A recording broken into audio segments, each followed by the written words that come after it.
Welcome to Crime Stories for Sleep. Before we begin tonight's story, I want to ask you something gently. Where are you listening from, and what time is it where you are right now? Let those thoughts settle in your mind. And now, let us slowly drift into the story. The street was silent, yet something unseen lingered in the air, as if the city itself was holding its breath. Night had settled over the neighborhoods like a familiar blanket, wrapping around the corners where streetlights cast their amber circles on empty sidewalks.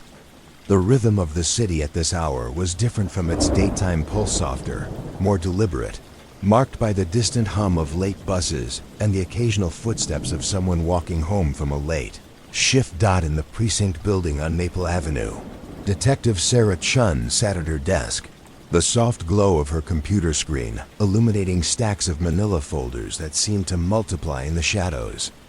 The building itself breathed quietly around her, its old radiators sighing with the weight of decades, its fluorescent lights humming their steady tune. She had grown accustomed to these late hours, when the chaos of the day settled into something more manageable, when she could spread out the pieces of cases like puzzle fragments and study them in peace. The city outside her window stretched in all directions, a tapestry of darkened windows and scattered lights. Each light represented someone's life continuing its quiet course: a mother checking on sleeping children, a night shift worker brewing coffee, an elderly man reading by lamplight. But between these points of warmth lay the spaces where other stories unfolded, stories that would eventually find their way to folders like the one spread across Chun's desk. She reached for a particular file, one that had been waiting for her attention since the previous Tuesday. Case number 2847A, a break-in reported on Elm Street where nothing appeared to have been stolen. The homeowner, Mrs. Eleanor Vasquez, had returned from visiting her sister to find her back door standing open and her living room furniture slightly rearranged. Small items had been moved. A ceramic bowl shifted 3 inches to the left. A stack of magazines fanned out differently. A photograph turned to face the wall. The responding officers had dutifully documented everything, photographing the subtle disturbances, measuring the distances between objects before and after. Their report noted that Mrs. Vasquez was certain about the changes, though she admitted that to an outsider, the room might appear untouched. The officers had found no signs of forced entry, no fingerprints on surfaces that shouldn't have them, no obvious explanation for who might have entered or why. Chun turned the pages slowly, reading the careful handwriting of Officer Martinez, who had interviewed the neighbors. The house to the left belonged to the Kowalski family, who had been home all evening but heard nothing unusual. The house to the right stood empty. Its owners were spending the winter in Arizona, as they had for the past 5 years. Across the street, an elderly gentleman named Mr. Park had been watching television in his front room and noticed no unusual activity on Elm Street that evening. The case felt familiar to Chun, not because she had seen this particular file before, but because it carried the same quality of quiet strangeness that marked so many of the reports that crossed her desk. The city was full of such incidents, events that disrupted the normal flow of life, just enough to be noticed, yet remained stubbornly resistant to explanation. She set Mrs. Vasquez's file aside and reached for another. Case number 2851B involved a series of phone calls received by residents in the Riverside district. The calls came at different times over the course of 3 weeks, always to landlines, always brief. When the residents answered, they heard only the sound of someone breathing quietly for perhaps 10 seconds before the line went dead. The calls seemed to follow no pattern, sometimes coming in the morning, sometimes late at night, sometimes on weekdays, sometimes on weekends. Detective Chen read through the list of affected households. The Hendersons on River Road had received 2 calls. Mrs. Janet Liu on Riverside Drive had received 1. The Thompsons on Water Street had received 3 calls over the span of 10 days. None of the residents recognized the breathing or detected any particular emotion in it, not menacing, not desperate, simply present. The phone company had been contacted. But the calls appeared to originate from different numbers each time, all of them traced to disconnected lines or numbers that had never been assigned. The technical explanation involved routing through various systems that made the true source impossible to determine. But the practical result was that the calls remained as mysterious as the silence that followed them. Chun found herself wondering about the person making these calls, imagining them sitting in some unknown location, dialing numbers with careful deliberation, listening to the sound of voices saying hello, then simply breathing into the receiver. There was something almost meditative about the image, someone performing this quiet ritual night after night, connecting briefly with strangers across the city before dissolving back into anonymity. Outside her window, a police cruiser moved slowly down Maple Avenue, its occupants conducting their routine patrol of the downtown area. The car's headlights swept across empty storefronts and quiet intersections, a mobile point of watchfulness in the larger network of observation that kept the city functioning through its sleeping hours. Somewhere else in the building, she knew other officers were working through their own stacks of cases, typing reports, making phone calls, adding new pieces to the vast collection of documented incidents that accumulated day after day. The precinct's filing system contained thousands of such cases, stretching back through decades of careful record-keeping. Each file represented someone's encounter with the unexpected, someone's moment when the familiar world revealed an unfamiliar edge. Many of the cases were eventually closed, their mysteries resolved, or their importance diminished by time. But others remained open, not because they posed any immediate danger, but because they belonged to that category of events that simply happened. Without clear reason or resolution, Chun opened a third file, case number 2844C, which described a situation that had been reported by multiple residents of Sycamore Street. Over the course of several months, people had begun noticing that items in their front yards were occasionally moved during the night. Garden gnomes would appear facing different directions. Potted plants would be arranged in neat rows. Lawn furniture would be repositioned with geometric precision. The changes were always small, always orderly, never destructive. Mrs. Patterson's garden gnome, which usually faced her front door, would be turned to face the street. Mr. Chun's 3 flower pots, normally clustered around his mailbox, would be arranged in a perfect triangle on his lawn. The Johnsons' patio chairs, typically scattered casually on their front deck, would be lined up with military precision. None of the affected residents had seen anyone moving their belongings. Security cameras in the neighborhood had been checked, but the person or persons responsible seemed to work only in the blind spots between camera ranges. The local patrol officers had increased their presence on Sycamore Street, but the rearrangements continued to occur, always during the hours when the street lay deepest in sleep. Detective Chun studied the photographs attached to the file. They showed the before and after positions of various items, each change documented with the same methodical care that characterized all police work. There was something almost artistic about the repositioning, as if someone was using the entire street as a canvas for subtle interventions.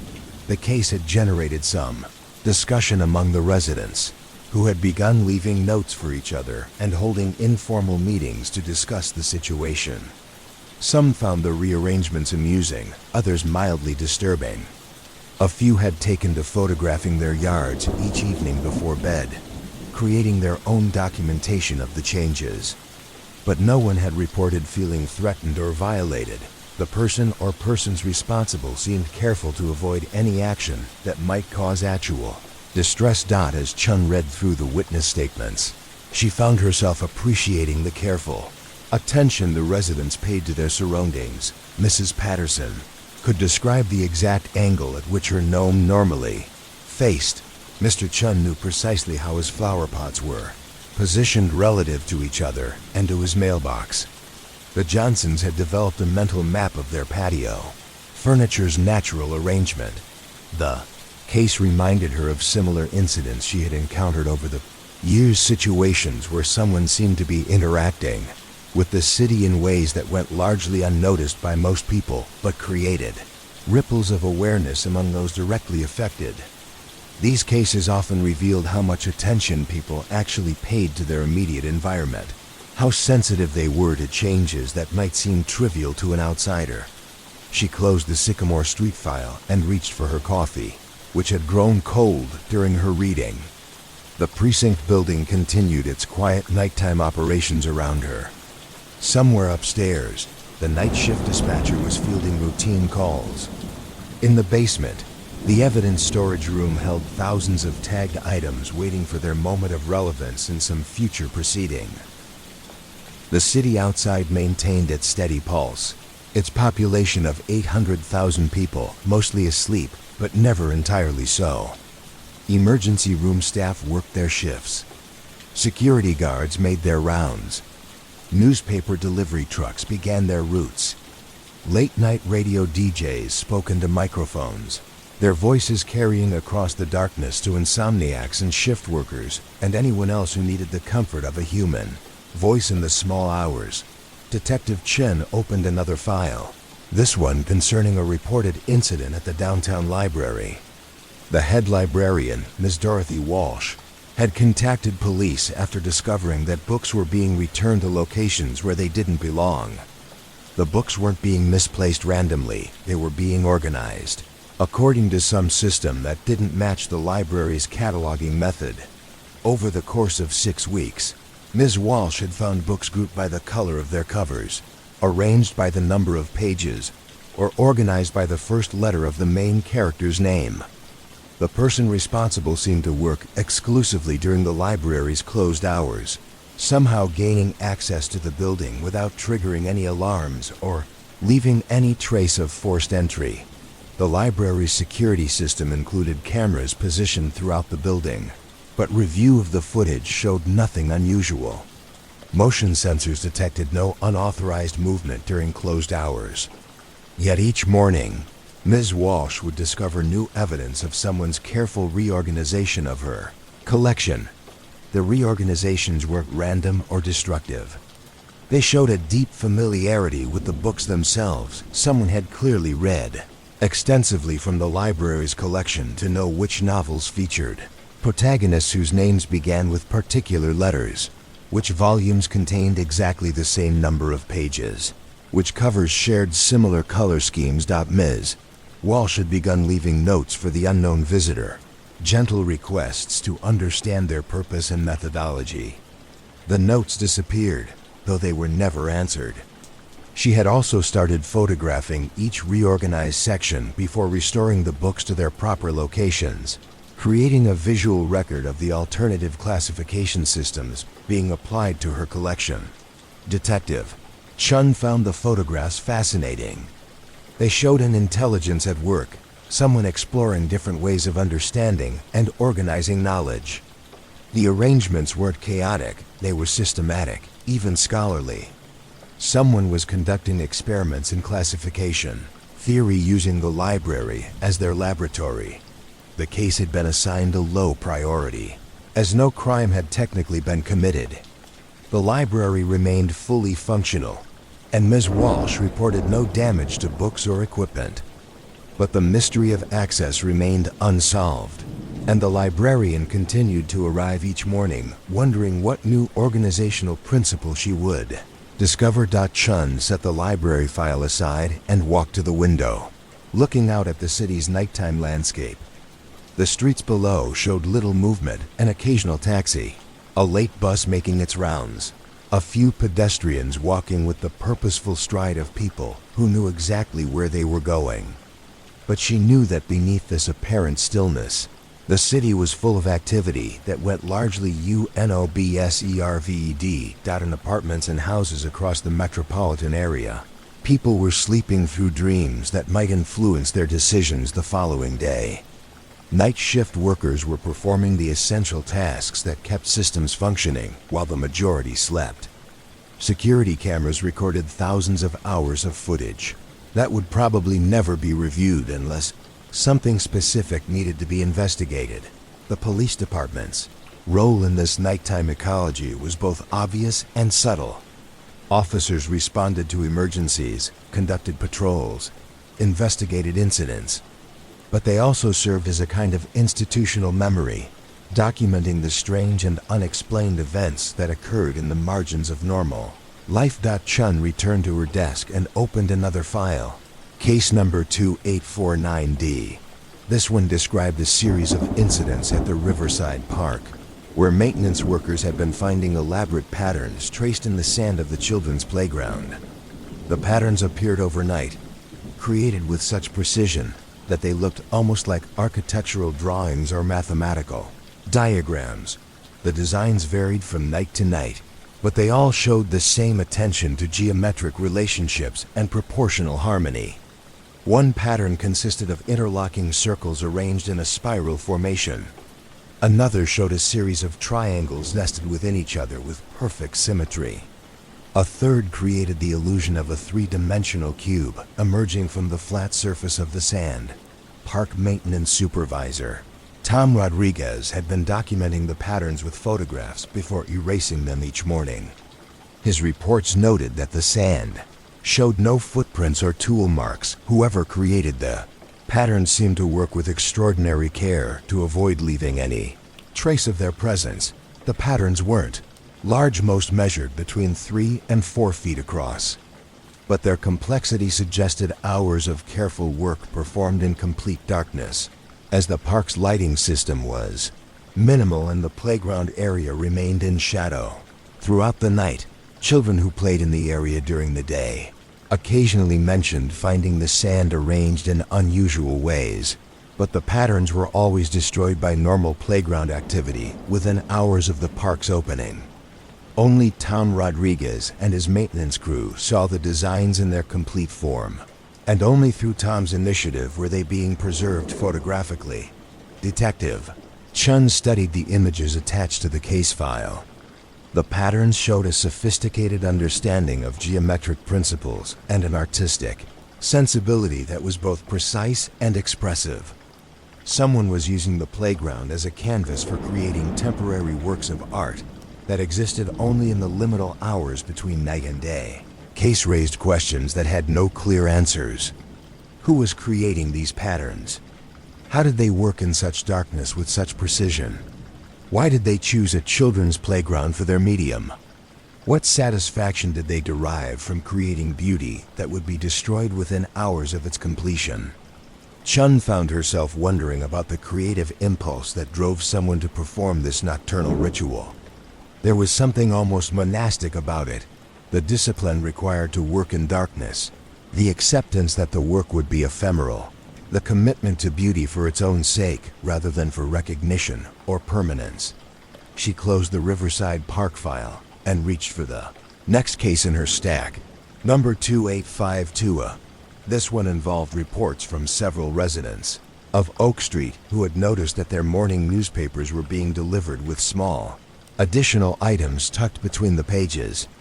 The items were always small and seemed personally chosen for each recipient. Mrs. Elizabeth Harper, who lived alone with her 3 cats, had found pressed flowers between the pages of her newspaper. Always flowers that matched the season: autumn leaves in October, small winter berries in December, early spring blossoms in March.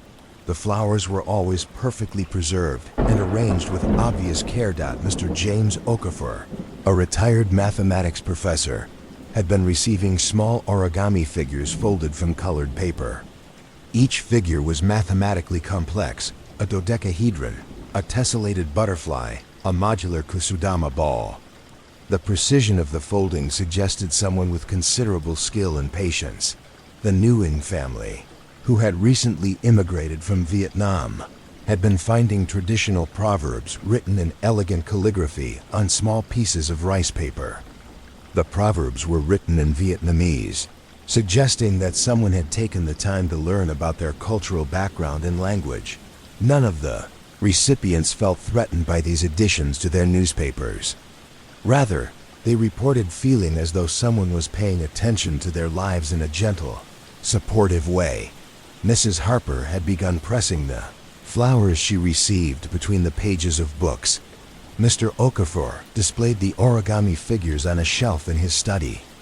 The Nguyen family had started a collection of the calligraphed proverbs. The newspaper delivery company had been contacted, but their drivers reported no knowledge of the additional items. Security footage from various locations along Oak Street showed the normal delivery routine, but the resolution wasn't sufficient to determine whether someone was adding items to the papers after delivery or if the items were being inserted earlier in the process. Detective Chun found this case particularly intriguing because it suggested someone who was not just observing the city but actively engaging with it in positive ways. Someone was studying the residents of Oak Street carefully enough to understand their interests and backgrounds, then taking the time to create personalized gifts that would brighten their mornings. The investigation had reached a point where further progress would require significant resources, detailed surveillance, forensic analysis of the gift items, extensive interviews with newspaper company employees. But given that no one was being harmed and no laws were being broken, the case remained in a category of benign mysteries that the department monitored but didn't actively pursue. She set the Oak Street file aside and glanced at the clock on her computer screen.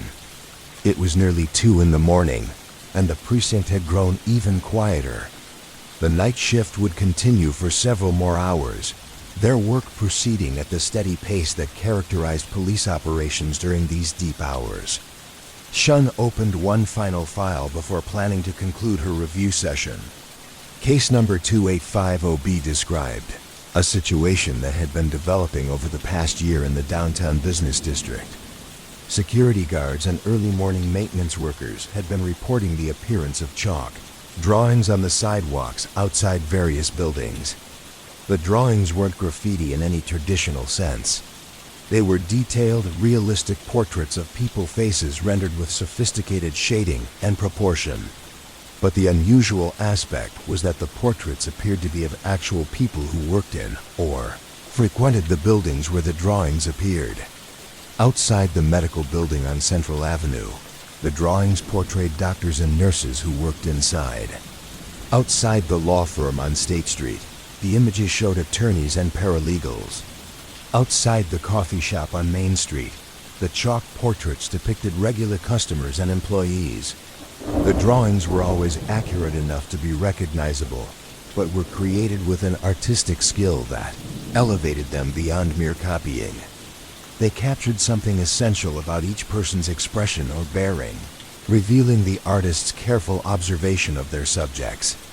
The portraits appeared overnight and were typically washed away by afternoon rain or removed by building maintenance crews. But during their brief existence, they created moments of recognition and surprise for the people who discovered them. Many of the subjects reported feeling honored rather than disturbed by their chalk portraits. Building security had been unable to identify the artist despite increased vigilance. The drawings appeared on different blocks on different nights, suggesting that the creator moved throughout the downtown area with knowledge of which buildings housed which people. The level of artistic skill suggested formal training, but no art school or professional organization had been able to identify the unknown portraitist. Detective Chun closed the downtown portraits file and leaned back in her chair. The cases she had reviewed represented just one evening selection from the department's ongoing collection of unexplained incidents.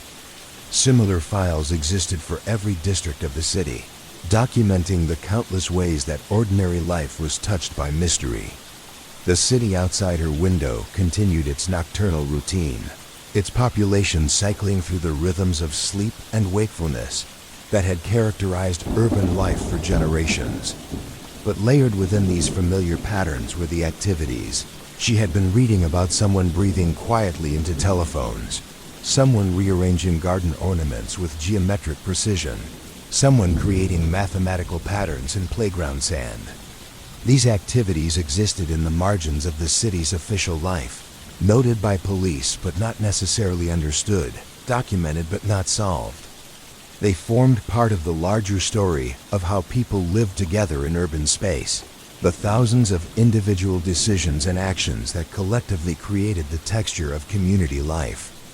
Detective Chun gathered the files into a neat stack and prepared to end her shift. Tomorrow evening, there would be new cases to review, new reports to read, new mysteries to document. The work of understanding the city was ongoing, requiring the careful attention of people who were willing to notice the unusual and preserve it in official records. As she prepared to leave the precinct building, Chun reflected on the role that these unexplained incidents played in the larger picture of urban life. They weren't threats to public safety or violations of law that required immediate action.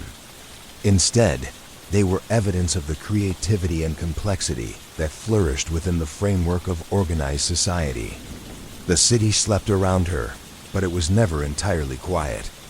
Somewhere in the darkness, someone was probably creating tomorrow's chalk portrait, arranging tomorrow's garden sculpture, or preparing tomorrow's gift to be tucked into a newspaper. The work of living creatively within the constraints of modern life continued around the clock, most of it invisible to official observation, but occasionally documented in files like the one she had been reading. Chun turned off her computer, gathered her jacket, and prepared to join the small number of people moving through the city's late-night landscape. Outside, the streets waited with their familiar blend of the predictable and the mysterious, the documented and the unknown, the observed and the imagined. The morning light filtered through the tall windows of the City Archives building on Harrison Street, illuminating dust motes that danced in the still air above rows of filing cabinets that stretched from floor to ceiling. Archivist Margaret Thornfield moved quietly between the stacks, her soft-soled shoes making barely a whisper against the polished linoleum floors. She had worked in this building for 23 years, long enough to understand that every neighborhood in the city carried layers of history that most residents never suspected. The archives contained more than official records. They held the accumulated memory of the city itself, documented in police reports, newspaper clippings, insurance claims, and court transcripts that told the story of how different areas had evolved over the decades. Margaret had developed an intuitive understanding of these patterns, recognizing how certain streets seemed to attract particular types of incidents across generations. She pulled a thick folder from a cabinet marked Riverside District Historical Incidents, 1960 to 1990, and carried it to her desk near the window. The folder contained documentation of events that had occurred in the same neighborhoods where Detective Chen had been reviewing current cases the previous evening. Reading these older records revealed connections that weren't immediately apparent when examining contemporary incidents in isolation. The Riverside District had always been known for its quiet residential character, but the historical files revealed a more complex story. In 1967, residents of River Road had reported a series of incidents involving their milk deliveries. Bottles left on doorsteps overnight were found rearranged in geometric patterns the following morning. The milk itself was never disturbed, but the bottles would be positioned to form triangles, straight lines, or perfect circles on front porches throughout the neighborhood. The incidents had continued for 3 months before stopping as suddenly as they had begun. Police reports from the time noted the residents' bewilderment, but also their general lack of concern. No property was damaged, no milk was stolen, and the patterns were often described as pleasing to look at. The investigation had been closed without resolution, filed away as one of those minor mysteries that occasionally emerged in urban life. Margaret opened a second folder, this one containing records from the 1970s. The same area had experienced a different but somehow related phenomenon during the winter of 1974. Snow. Sculptures had begun appearing overnight in the yards of houses on Riverside Drive, not the simple snowmen that children typically built, but complex geometric forms that demonstrated sophisticated understanding of three-dimensional design. The sculptures were always positioned carefully in relation to the houses they adorned. Some were placed to frame doorways, others to complement the architectural lines of front porches. A few were positioned to create sightlines between different properties. as if someone was designing a neighborhood-wide installation, using snow as their medium.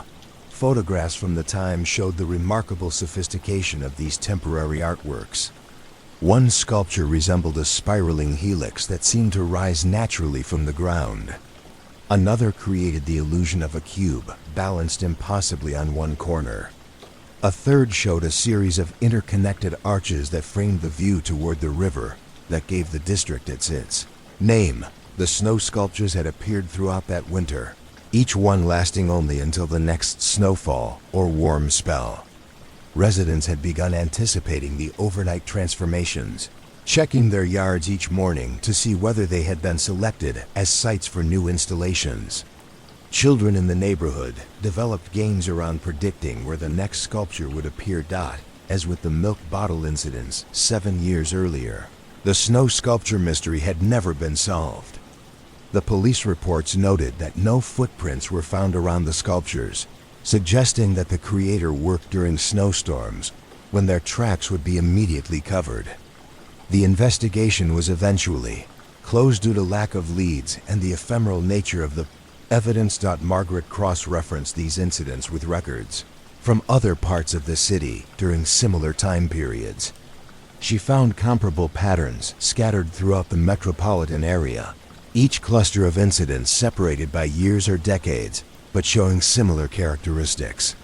Someone, or perhaps different someones across different time periods, seemed drawn to creating temporary arrangements and installations that enhanced rather than disrupted their surrounding environments.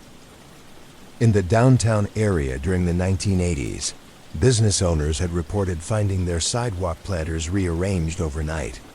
The plants themselves were never damaged, but they would be repositioned to create new patterns of color and texture. A florist's storefront might be transformed so that red geraniums formed a perfect spiral, or yellow marigolds were arranged to complement the blue trim of a neighboring building. Elm Street residential area had its own historical mysteries. In 1969, the same year that man first walked on the moon, residents had begun finding small gifts left on their front steps. Not packages or deliveries, but carefully chosen items that seemed selected specifically for each household. A family with young children received wooden toys carved with remarkable skill.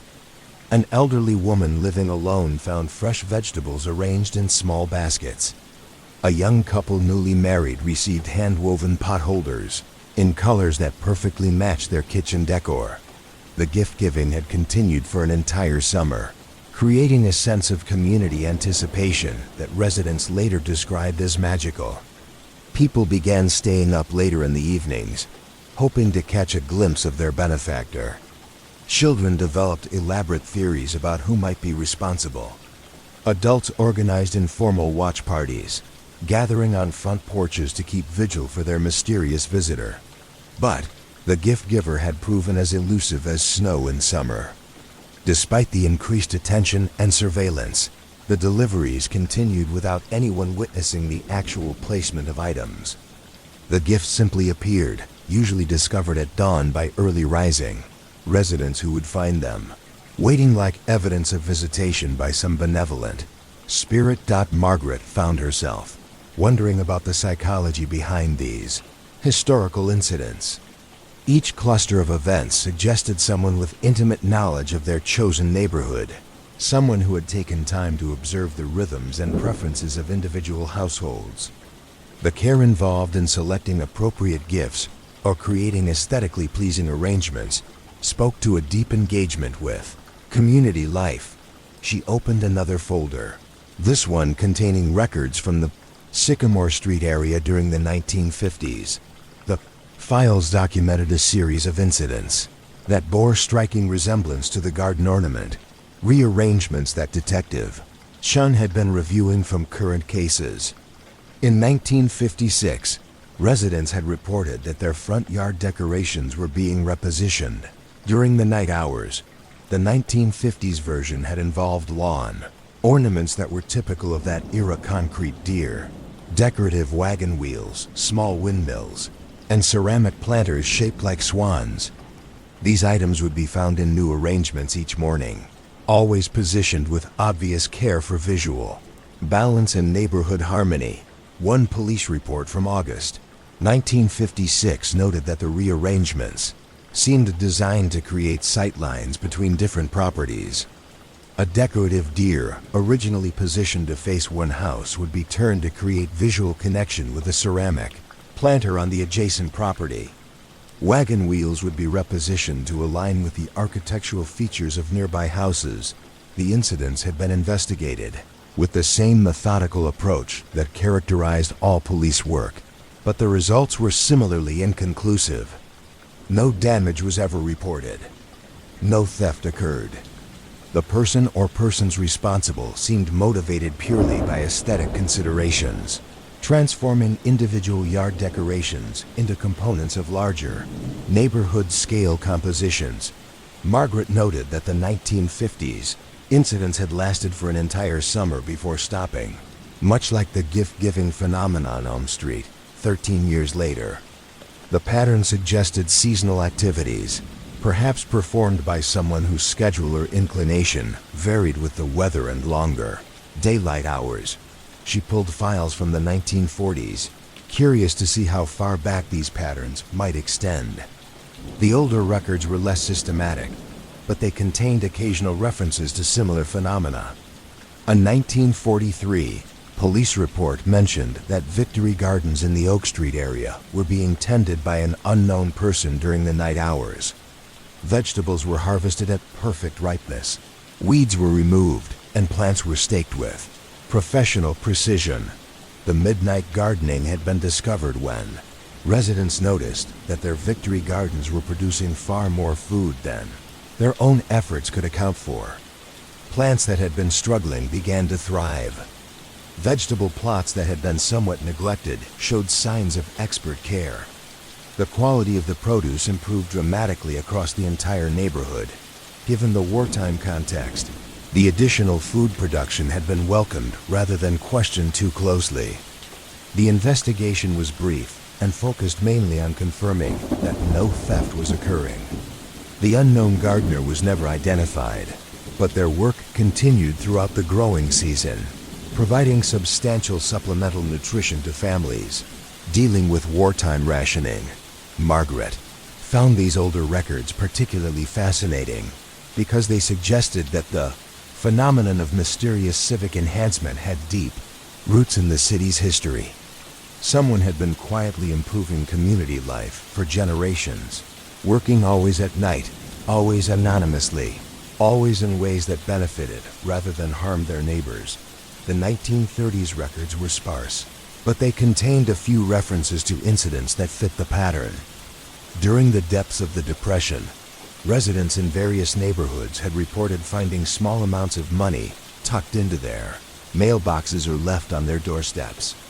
Never large sums, but enough to help with immediate needs: money for milk, for medicine, for school supplies for children. The anonymous donations had been investigated as potential criminal activity, since the source of the money couldn't be determined. But no evidence of theft or fraud was ever discovered. The donations appeared to come from someone with modest means who was sharing what they could spare with neighbors who needed help more desperately. Margaret cross-referenced these historical incidents with census records, city directories, and other demographic information from the corresponding time periods. She was looking for patterns that might suggest who could have been responsible for these long-term campaigns of anonymous civic enhancement. What she found was both intriguing and inconclusive. The neighborhoods affected by these incidents had always been stable residential areas with strong community identity. They tended to have long-term residents who knew each other well, creating social conditions where someone could observe household patterns and individual needs over extended periods. But the incidents crossed demographic lines in ways that made simple explanations unlikely. Both working-class and middle-class neighborhoods had experienced similar phenomena. Areas with predominantly older residents and those with many young families were equally likely to be affected. The activities seemed to transcend the usual social categories. That might explain community-minded behavior Margaret opened a map of the city and began marking the locations where these historical incidents had occurred. What emerged was a pattern that surprised her. The affected areas weren't clustered together geographically. Instead, they were distributed throughout the metropolitan area in a way that suggested someone with citywide mobility and knowledge. More intriguingly, when she plotted the incidents chronologically, they showed a pattern of movement over time. Activities that occurred in the northern neighborhoods during the 1940s were followed by incidents in eastern areas during the 1950s, then southern locations in the 1960s, and western districts in the 1970s. The pattern suggested either a single individual moving through different areas of the city over the course of decades, or a tradition being passed from one person to another across different neighborhoods. The historical records also revealed seasonal patterns. Most incidents occurred during late spring, summer, and early fall months. Winter activities were rare, limited mainly to the snow sculpture installations and a few other cold weather phenomena. This seasonal concentration suggested someone whose activities were influenced by weather, daylight hours, or perhaps agricultural rhythms that connected their work to natural cycles. Margaret pulled out a folder containing photographs from various time periods. The images showed the results of these anonymous interventions: gardens flourishing beyond their owners' expectations, yard decorations arranged with artistic precision, snow sculptures that transformed winter landscapes into temporary galleries of public art. Looking at these photographs, she began to understand something about the impulse behind these activities. They weren't random acts of kindness, though they certainly had beneficial effects. Instead, they suggested someone with a deep aesthetic sensibility who understood that beauty and order could be created through small, careful interventions in the fabric of community life. The historical pattern also suggested remarkable patience and consistency. Whoever was responsible for these activities had sustained their efforts across multiple decades, adapting their methods to changing neighborhoods and social conditions while maintaining their core commitment to anonymous enhancement of public space. Margaret found records indicating that similar phenomena had been reported in other cities during comparable time periods. Archives in Cleveland contain documentation of overnight garden arrangements during the 1960s. Records from Portland described temporary art installations that appeared in public parks during the 1970s. Files from Boston noted anonymous gift-giving activities that lasted for entire seasons during the 1980s. This geographic distribution suggested either a highly mobile individual or, more likely, a tradition that had spread from city to city through methods that remained undocumented. Perhaps someone who had experienced these anonymous interventions in one city had been inspired to create similar activities when they moved to a new location. The tradition might have propagated through informal networks of people who appreciated the aesthetic and community-building aspects of such work. The afternoon sun had moved across the sky during Margaret's research, and the archives building had grown quieter as other staff members concluded their work for the day.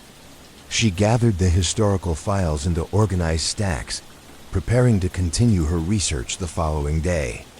But first, she wanted to compare her findings with contemporary incidents to see whether the patterns she had identified in historical records were continuing into the present day.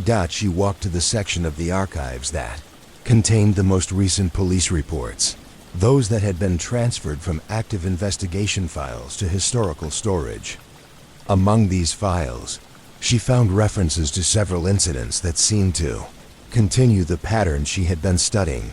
A report from 2 years earlier described the appearance of chalk mandalas on the sidewalks of the University District.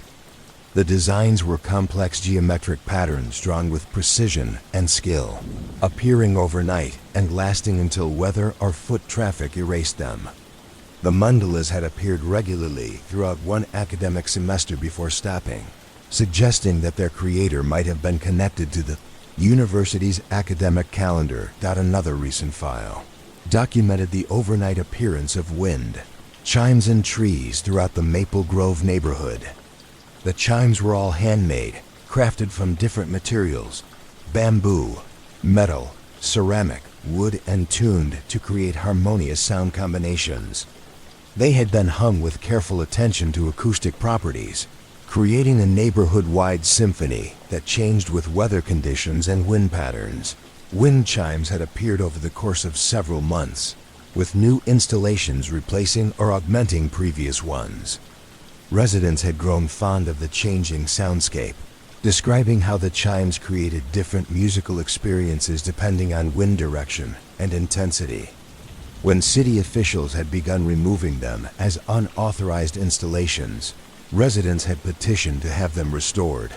Margaret found documentation of a more recent phenomenon involving the downtown business district. Over the past year, small plants had begun appearing in unexpected locations, growing from cracks in sidewalks, emerging from spaces between building foundations, sprouting in areas where natural vegetation would typically struggle to survive. Investigation had revealed that someone was secretly installing these plants during nighttime hours, providing them with hidden irrigation systems and carefully chosen soil supplements that allowed them to thrive in urban conditions. The plants were always species that would enhance rather than damage their surroundings, chosen for their ability to attract beneficial insects, filter air pollution, or provide seasonal color. The guerrilla gardening had created pockets of unexpected beauty throughout the downtown area. Office workers had begun timing their lunch breaks to walk past particularly impressive installations. Visitors to the city commented on the unusual integration of natural elements into the urban landscape. Property owners reported increased foot traffic and positive attention from potential customers. These contemporary incidents showed the same characteristics that Margaret had identified in historical records.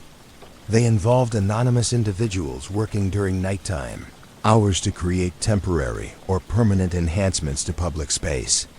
They demonstrated deep knowledge of local conditions and community preferences. They required significant time investment and specialized skills. Most importantly, they seemed motivated by aesthetic and community-building goals rather than personal recognition or material gain. Margaret began to see these activities as part of a long tradition of informal civic engagement that operated parallel to official municipal services and community organizations.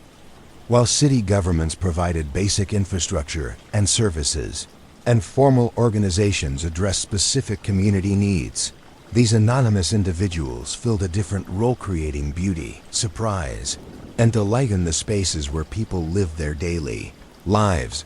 The historical pattern suggested that such activities had been continuous throughout the city's modern development, adapting to changing social conditions while maintaining their essential character.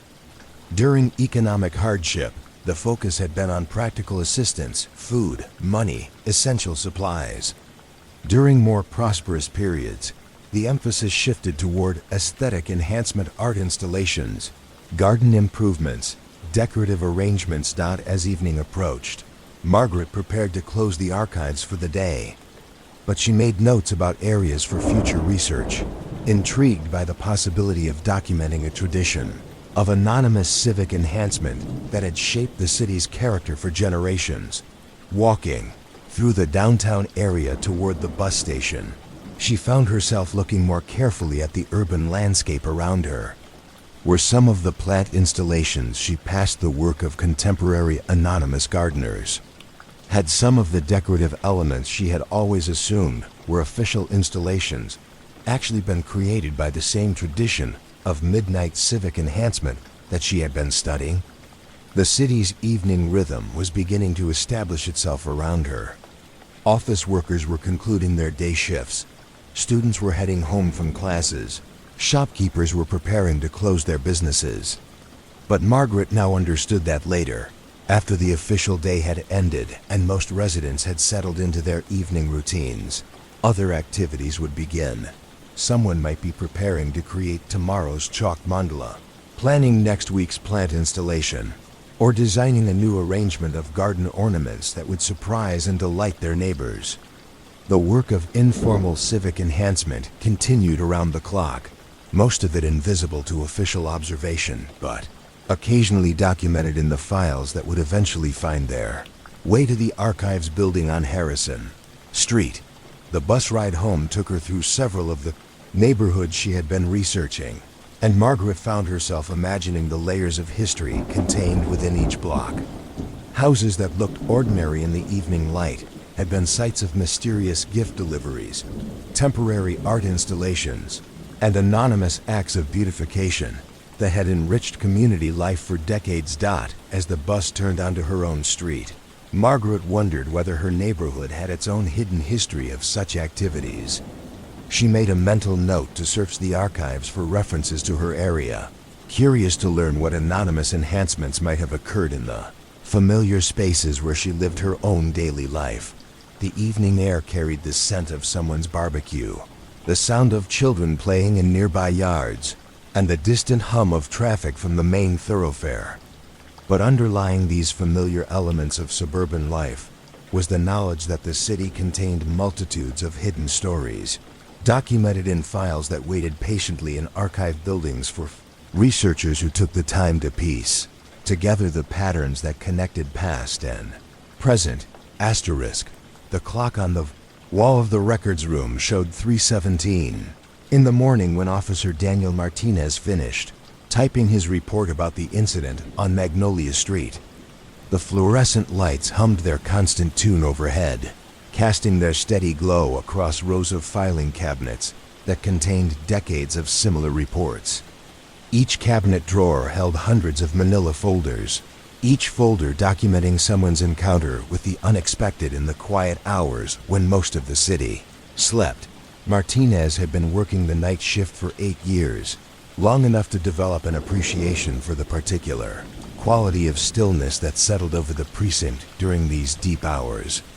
The building never entirely emptied. Dispatchers maintained their vigilant presence. Patrol units continued their rounds. Detectives like Sarah Chun worked through cold cases at their own deliberate pace. But the frantic energy of daytime operations gave way to something more contemplative, more suited to the careful documentation of mysteries that defied quick resolution. The Magnolia Street incident had been reported by Mrs. Rose Kim, an elderly woman who lived alone in a house that had belonged to her family for 43 years. She had called the police around midnight to report that someone had been in her garden, but not in any way that suggested burglary or vandalism. Instead, her vegetable plants had been carefully tended, weeds removed, and new seedlings planted in bare spots where earlier crops had been harvested. Mrs. Kim had discovered the overnight gardening when she went out to water her plants in the early morning. Her tomato vines had been expertly pruned and staked. Her herb garden showed evidence of careful harvesting, with basil, oregano, and thyme cut in ways that would encourage new growth. 3 new pepper plants had been installed in a section of the garden that had been empty since she had given up trying to grow anything there due to poor soil conditions. Most remarkably, the new pepper plants were thriving in soil that Mrs. Kim had always found too challenging for successful cultivation. Someone had clearly amended the earth with compost and organic matter, creating growing conditions that allowed the transplants to establish themselves quickly. The work showed professional expertise and intimate knowledge of local growing conditions. Martinez had arrived at Mrs. Kim's house around 12:30 to document the incident. She had led him through her garden with obvious pride, pointing out each improvement and explaining how her own gardening efforts had been enhanced by the anonymous intervention. She was particularly impressed by the precision of the pruning work and the thoughtful selection of new plants that would complement her existing crops. The officer had photographed the garden from multiple angles, documenting the evidence of overnight cultivation. He had measured the new plantings, noted the types of plants involved, and recorded Mrs. Kim's detailed account of how her garden had appeared the previous evening compared to its current state. The report would join thousands of others in the filing system, part of the ongoing documentation of incidents that challenged simple categorization. As Martinez completed his paperwork, he reflected on the similarities between this case and others he had investigated during his years on the night shift. The city seemed to attract a particular type of mystery that emerged only during the hours when official activity was minimal and most residents were asleep. These incidents rarely posed any threat to public safety, but they created ripples of wonder and curiosity that spread through neighborhoods like gentle waves. He filed the Magnolia Street report in the appropriate cabinet and reached for the next case folder in his stack. This one involved an incident at the downtown library that had been reported by the night security guard, Robert Chun. The guard had noticed that books in the literature section were being reorganized according to principles that didn't match the standard library classification system. The reorganization wasn't random or destructive. Instead, someone with obvious literary knowledge was grouping books according to thematic connections that revealed sophisticated understanding of narrative relationships. Novels that dealt with similar psychological themes were shelved together, regardless of their authors' alphabetical positions. Books that shared historical settings were arranged in chronological order of the periods they depicted. Works that explored comparable philosophical questions were organized to create unintended conversations between different writers and time periods. Security footage from the library showed nothing unusual during the overnight hours when the reorganization presumably occurred. Motion sensors throughout the building detected no unauthorized movement. Door and window alarms remained undisturbed. Yet each morning brought evidence of new curatorial decisions that transformed sections of the collection into themed exhibitions that most visitors never had the opportunity to see. Head librarian Dorothy Walsh had begun photographing each reorganized section before restoring the books to their official locations. She had also started leaving notebooks in the affected areas, hoping to establish communication with whoever was conducting these literary experiments. The notebooks remained untouched, but the reorganization activities continued with remarkable consistency and obvious care for the books themselves. Martinez typed his summary of the library incident, noting the ongoing nature of the mystery and the absence of any actual crime. The case would remain open in the technical sense, but no active investigation was planned given the lack of damage or theft. Instead, it would be monitored periodically to see whether the pattern changed or provided new information that might lead to identification of the person responsible. The next file involved a report from the Riverside Park maintenance supervisor about the geometric patterns that continued to appear in the playground sand. Tom Rodriguez had been documenting these overnight creations for several months, building a photographic archive that revealed the sophistication and variety of the designs. The patterns showed increasing complexity over time, suggesting that their creator was developing new techniques or exploring more challenging geometric relationships. Recent designs incorporated three-dimensional elements that created optical illusions when viewed from specific angles. Others used the natural contours of the playground area to enhance the mathematical precision of the arrangements. Tom had begun timing his arrival at the park to coincide with the first light of dawn, hoping to photograph the patterns before they were disturbed by the day's activities. His collection of images showed remarkable consistency in quality and execution, evidence of someone with both artistic vision and mathematical understanding who worked with extraordinary precision despite the limitations of darkness and rudimentary tools. The maintenance supervisor had also started leaving small offerings near the playground: bottles of water, energy bars, work gloves, in case the pattern maker could benefit from such supplies. The items were never taken, but Tom continued to provide them as a gesture of support for work that brought beauty to the park without disrupting its normal functions. Martinez completed the playground report and moved to the next case, one that had been developing over several months in the Oak Street neighborhood. Residents had been reporting that their morning newspapers contained small, additional items that seemed personally chosen for each household. The gifts were always appropriate to the recipient's interests and circumstances. suggesting careful observation of individual preferences and needs. The investigation had focused on the newspaper delivery process, but the delivery drivers reported no knowledge of the supplementary items. The printing facility had been inspected to determine whether the gifts were being inserted during the packaging process, but no evidence of such activity was found. Security footage from various locations showed normal delivery routines without any indication of tampering or additional handling.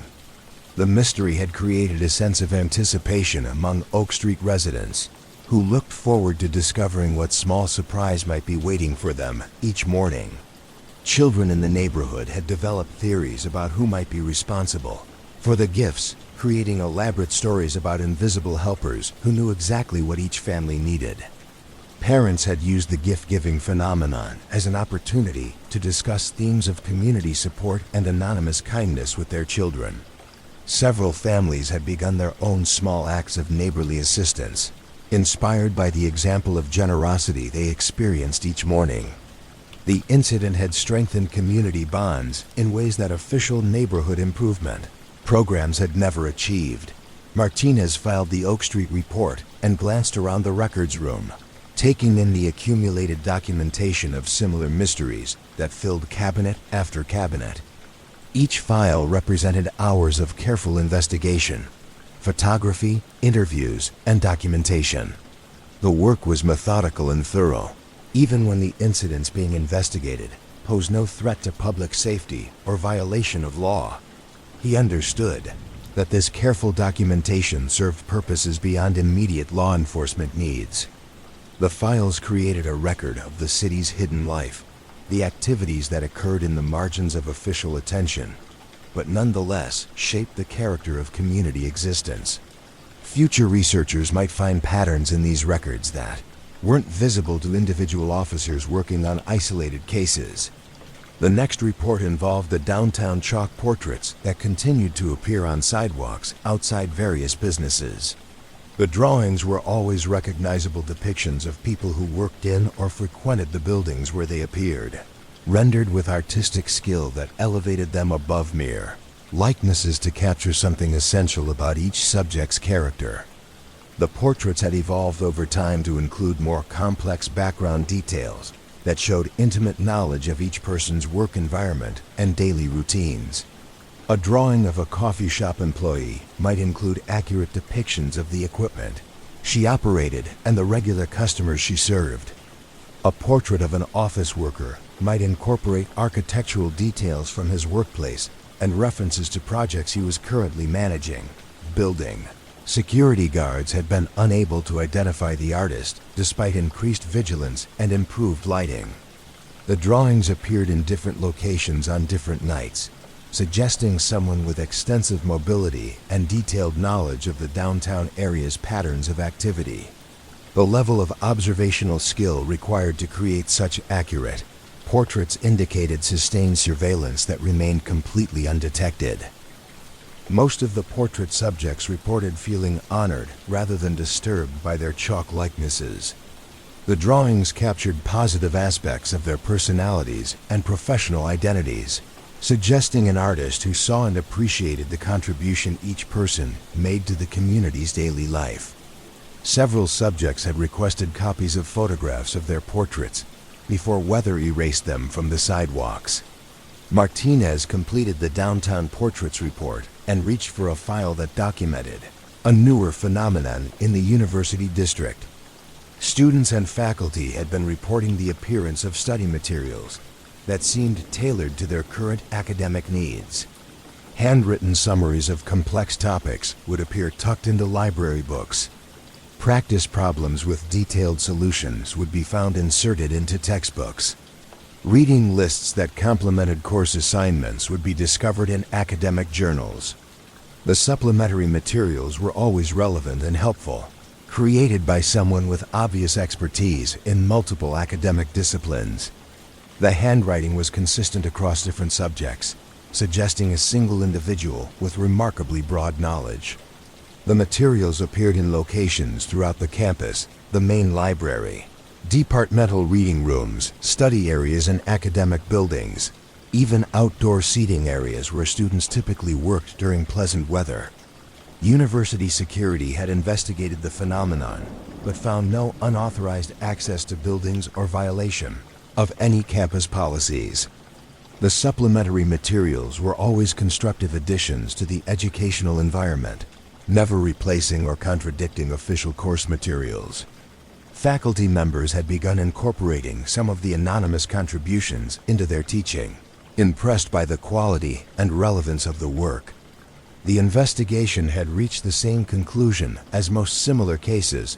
No crime was being committed, no one was being harmed, and the activities actually provided benefits to the affected community.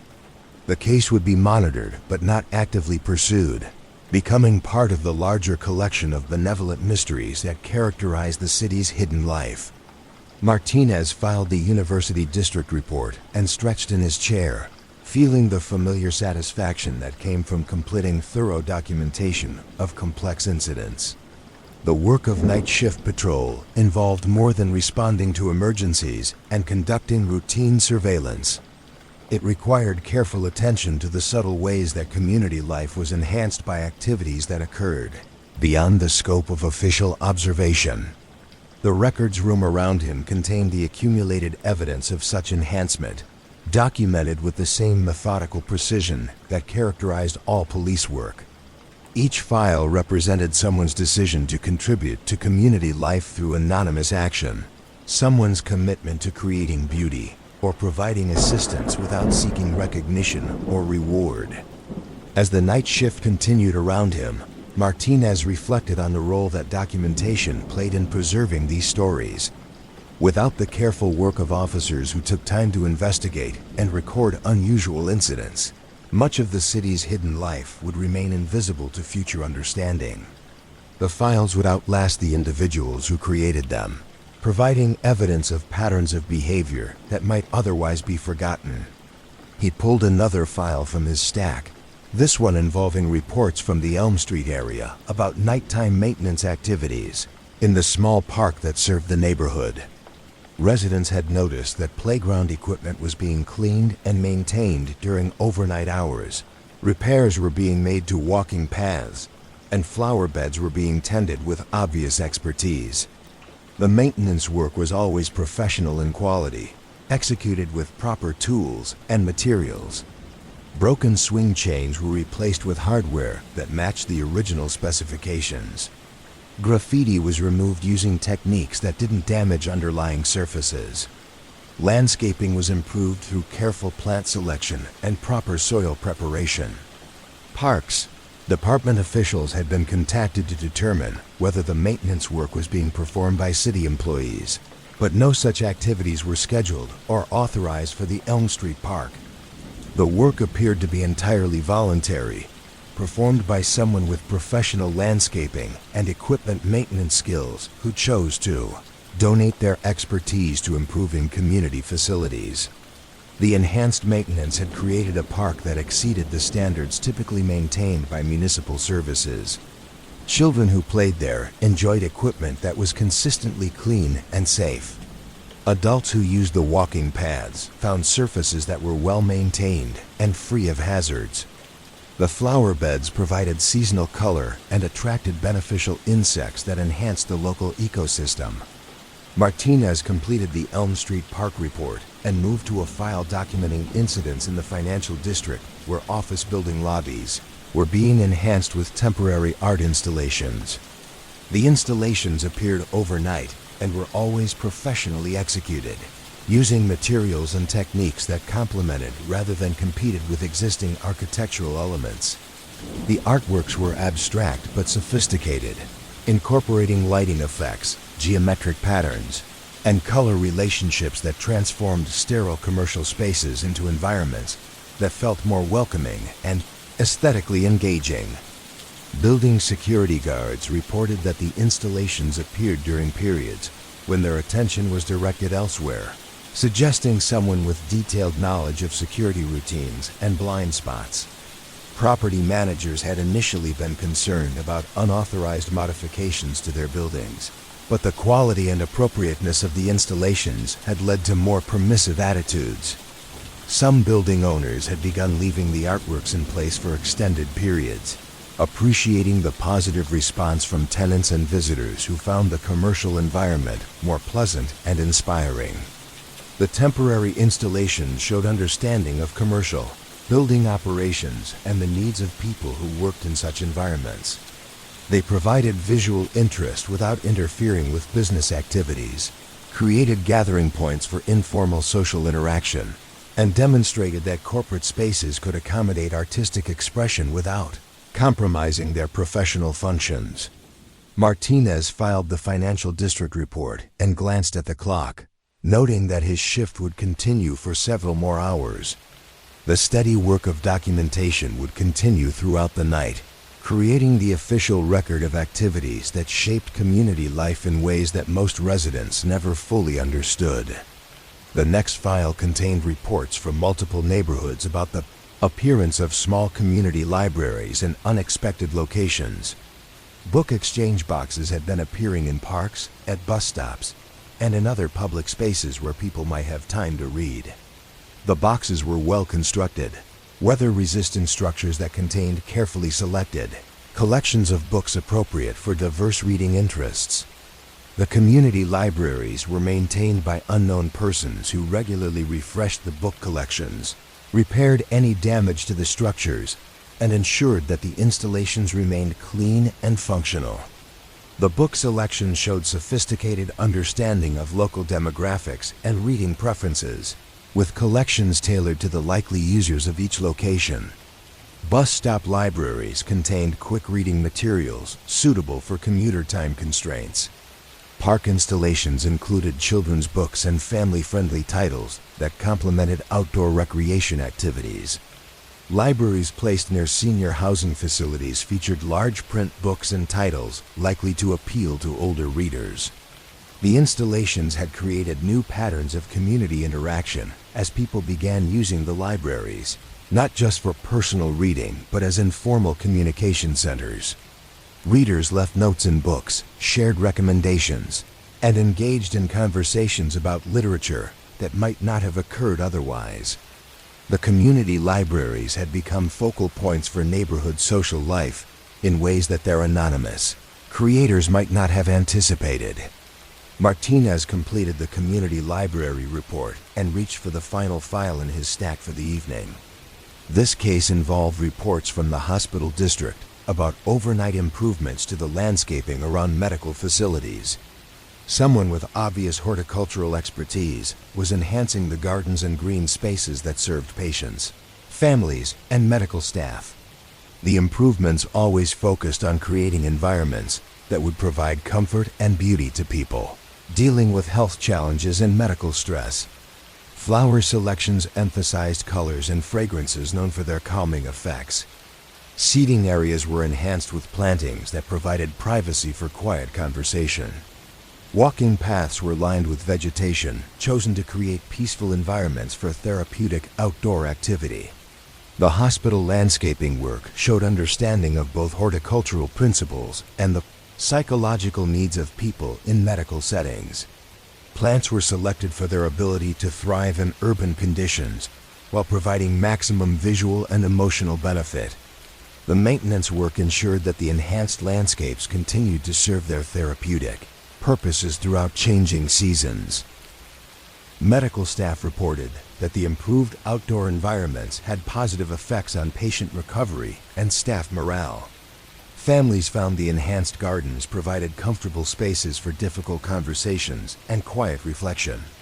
The landscaping improvements had created therapeutic value that complemented the medical care provided within the hospital buildings. Martinez filed the hospital district report and prepared to conclude his documentation session for the evening.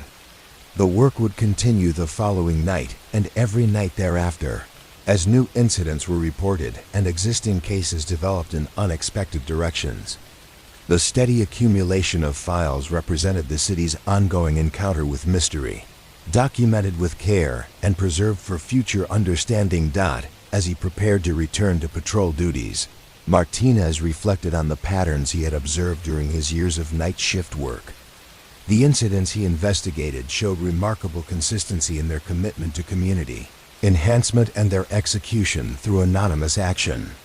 Someone or someones were working continuously to improve the quality of life in urban spaces, asking for nothing in return except the satisfaction of contributing to the common good. The documentation process itself had become a form of community service, preserving the record of activities that might otherwise be forgotten or dismissed as unimportant.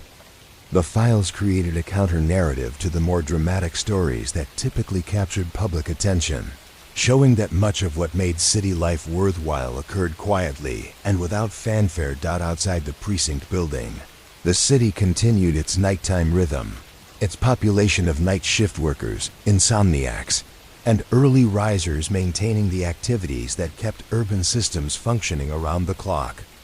Somewhere in the darkness, new mysteries were probably developing. New acts of anonymous enhancement were being planned or executed. New stories were taking shape that would eventually find their way into the filing cabinets that lined the records room walls. Asterisk. Detective Lieutenant Patricia Santos stood before the large corkboard that dominated one wall of the cold case analysis room, studying the web of colored threads that connected photographs, incident reports, and timeline markers spread across its surface. The board had grown over the past 18 months as she worked to identify patterns among the cases that defied conventional investigation but continued to accumulate in the department's files. Each colored thread represented a different type of connection. Red threads linked incidents that occurred in similar geographic areas. Blue threads connected cases that shared temporal patterns. Green threads marked incidents that involved similar methods or materials. Yellow threads indicated cases where the same apparent skills or knowledge had been demonstrated. The pattern that emerged was both complex and oddly elegant, suggesting organizational principles that operated beyond the scope of any single investigation. Santos had begun this analysis as a personal project during slow periods. Intrigued by the recurring themes she noticed in cases that other officers typically filed and forgot.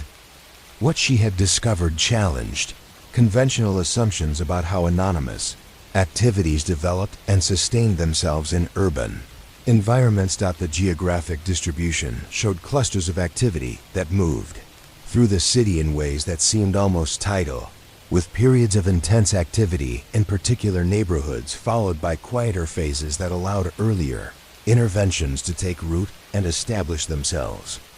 The Riverside district had experienced a concentration of incidents during the spring and summer months, followed by a migration of activity toward the university area in early fall. Then a shift to downtown commercial areas as winter approached. But the movement wasn't simply linear.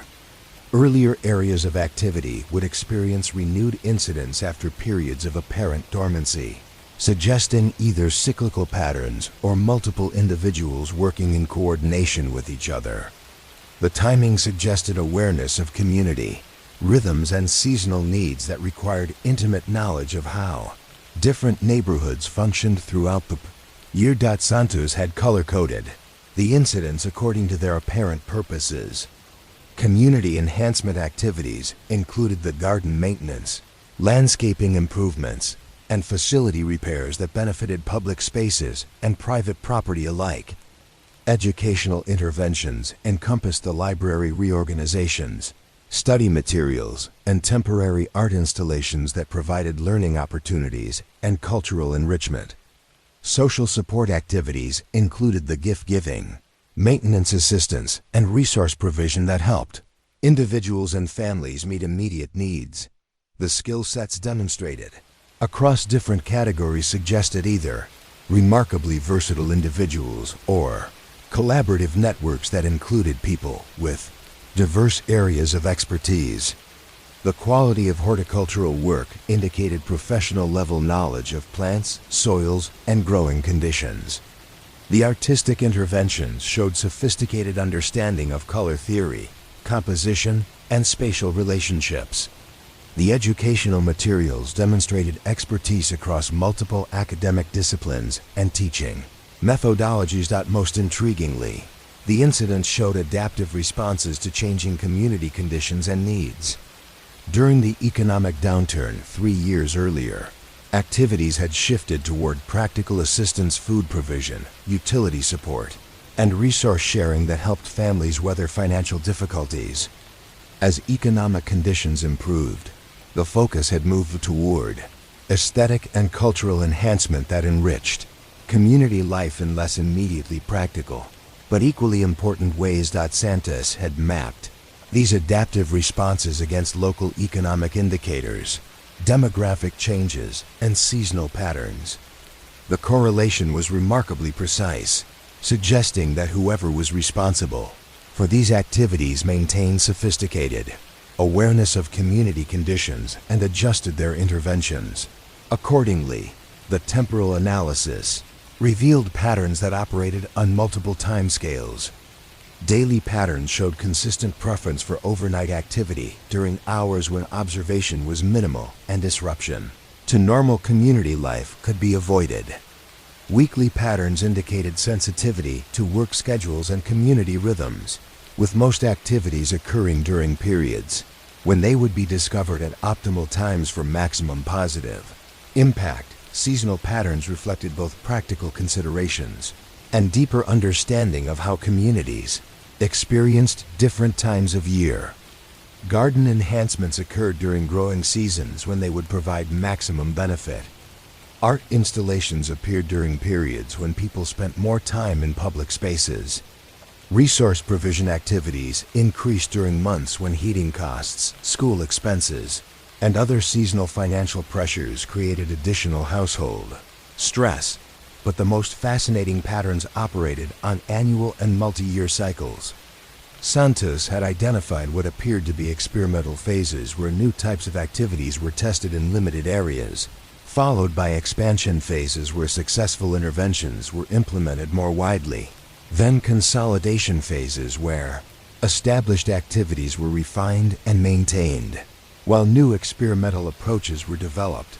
The multi-year cycles suggested long-term planning and sustained commitment that challenged assumptions about amateur or impulse-driven behavior. The activities showed characteristics of professional project management, including systematic approach development, pilot testing, performance evaluation, and iterative improvement. Santos had cross-referenced her pattern analysis with demographic data, economic indicators, and social service statistics to understand how these anonymous interventions relate to official community support systems. What she found was a remarkably sophisticated understanding of gaps in formal service provision and strategic positioning of informal assistance to complement rather than duplicate existing programs. Areas that received strong municipal services tended to experience aesthetic and cultural enhancement activities that built upon functional infrastructure to create more livable communities. Neighborhoods with limited official resources received more practical interventions that addressed immediate needs while building community capacity for self-organization and mutual support. Strategic positioning suggested policy-level understanding of how public services operated and where unofficial activities could provide maximum benefit without interfering with formal systems. The interventions consistently strengthened rather than weakened official community support structures, creating conditions that made formal programs more effective while providing services that official systems couldn't or wouldn't deliver. Santos had begun reaching out to counterparts in other cities to compare patterns and determine whether similar activities were occurring elsewhere. The responses had been both surprising and illuminating.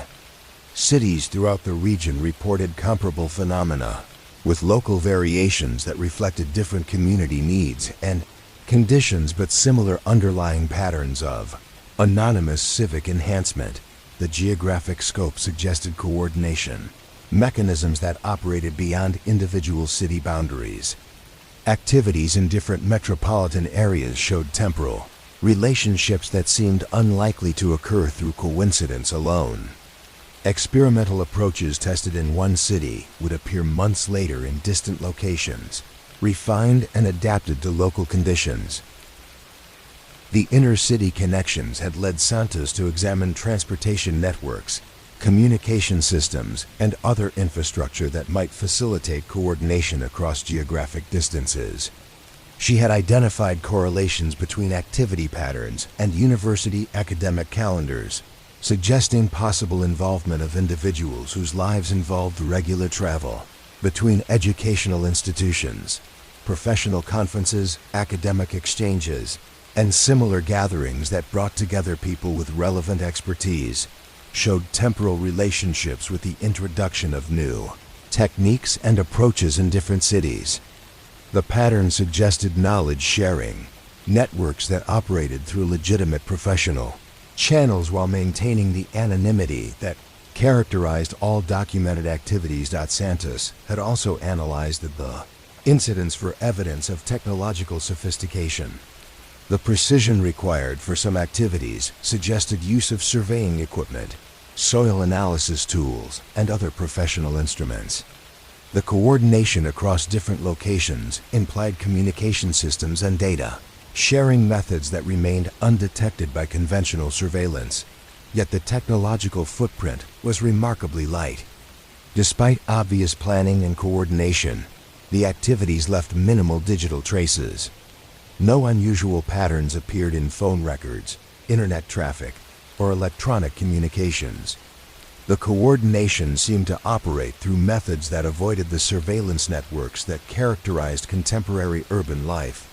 The social media analysis had been particularly revealing. While the incidents themselves were occasionally discussed in neighborhood forums and community platforms, the discussions never led to identification of responsible individuals.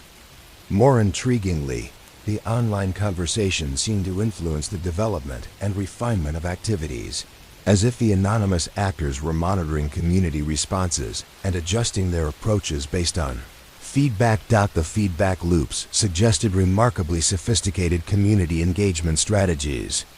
Activities that generated positive responses were continued and expanded. Approaches that created any discomfort or concern were quickly modified or discontinued. The responsiveness indicated ongoing attention to community preferences and values that went far beyond the initial planning phase. Santos had interviewed dozens of affected residents, business owners, and community leaders to understand how the anonymous interventions had affected their daily lives and community relationships. The responses revealed impacts that extended far beyond the immediate benefits of individual activities many neighborhoods had experienced, strengthened social connections as residents, discussed the mysterious enhancements, and organized informal watch groups to observe ongoing activities. Children had developed increased awareness of their physical environment and curiosity about community improvement.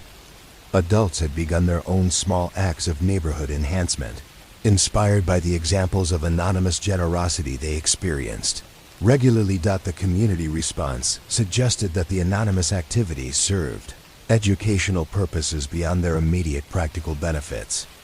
They demonstrated possibilities for civic engagement that operated outside formal political and organizational structures, showing residents that individuals could make meaningful contributions to community life through direct action. Several communities had used the mysterious enhancements as starting points for more formal improvement projects, leveraging the initial anonymous interventions to organize neighborhood associations, apply for municipal improvement grants, and develop ongoing maintenance programs. The anonymous activities had catalyzed official community development, efforts that might not have emerged otherwise. Santos had documented these secondary effects as carefully as the primary incidents, recognizing that the long-term community impacts might be more significant than the immediate benefits of individual activities. The anonymous intervention seemed designed to strengthen community capacity for self-organization and mutual support rather than creating dependency on external assistance. The sustainability analysis showed that communities affected by anonymous enhancement activities maintained higher levels of civic engagement and social cohesion over time compared to similar areas that hadn't experienced such interventions. The effects persisted even after the anonymous activities moved to other locations, suggesting that the interventions created lasting changes in community culture and social relationships. The persistence of effects indicated that the anonymous actors understood principles of community development and social change that were typically taught in professional programs for social workers, urban planners, and community organizers. The activities showed theoretical sophistication combined with practical skills that suggested formal training in community development. Methodologies. Santos had compared her findings with academic research on community organizing, social movement theory, and civic engagement to understand the theoretical frameworks that might guide such systematic anonymous intervention. The activity showed characteristics associated with asset-based community development, participatory action research, and other approaches that emphasized local knowledge and community capacity building. The theoretical sophistication raised questions about the background and training of the individuals involved. The combination of practical skills, community development knowledge, artistic abilities, and technical expertise suggested either remarkably well-rounded individuals or collaborative networks that included people with diverse professional backgrounds.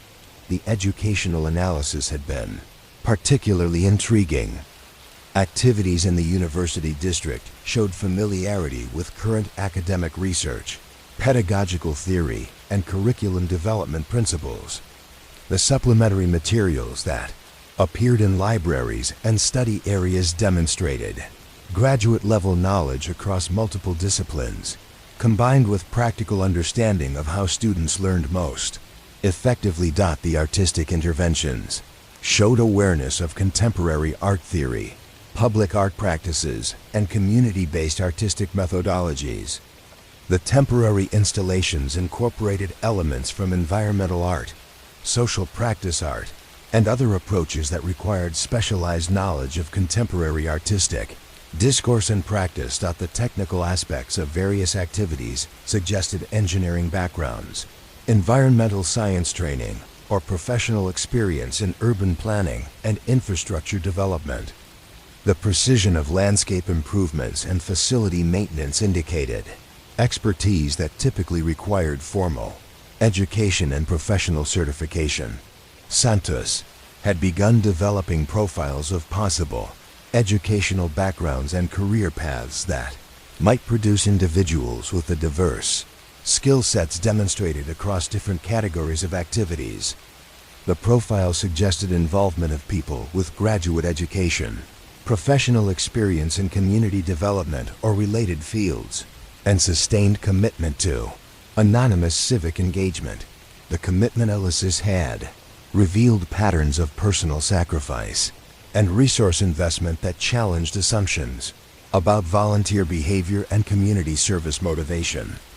The activities required significant time investments, ongoing financial support, and physical labor that individuals sustained over extended periods without recognition or external reward. The resource requirements suggested either substantial personal wealth or access to institutional resources that could be redirected toward community enhancement activities. The quality of materials used in various interventions indicated budget levels that exceeded typical volunteer capacity while remaining consistent with institutional or professional project budgets. Santos had investigated possible connections to foundations, universities, social service organizations, and other institutions that might provide resources for anonymous community enhancement work. While she found no direct evidence of institutional involvement, the sophistication and resource levels of the activities suggested organizational support that operated through carefully maintained anonymity.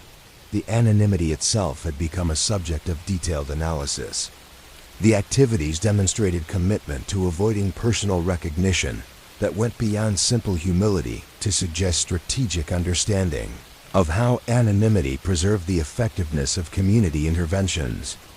The lack of personal attribution allowed communities to claim ownership of improvements and develop pride in their enhanced environments. As evening settled over the city, Santos reviewed her analysis boards one final time before concluding her work for the day.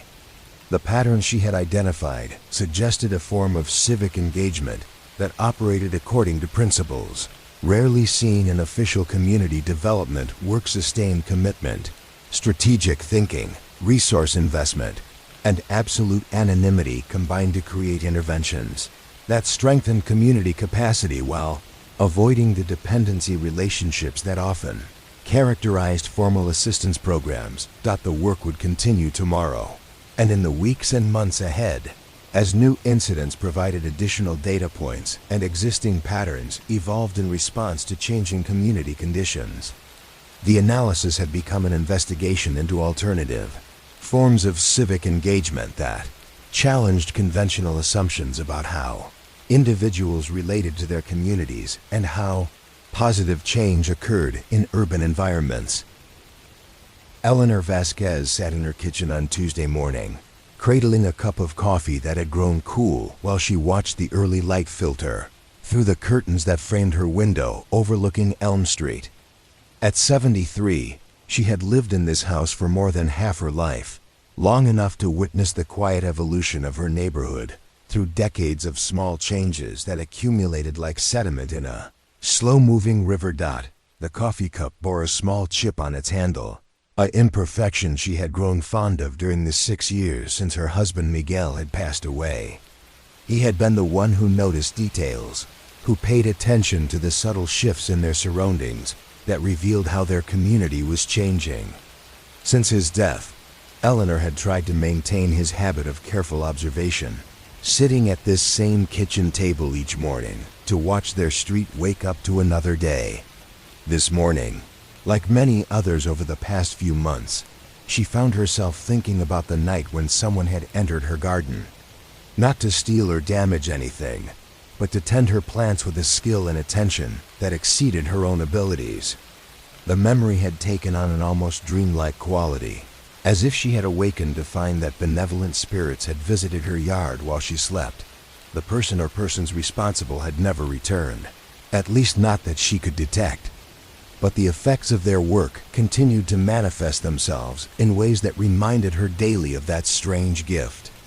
The pepper plants they had installed were thriving beyond anything she had achieved in her decades of gardening.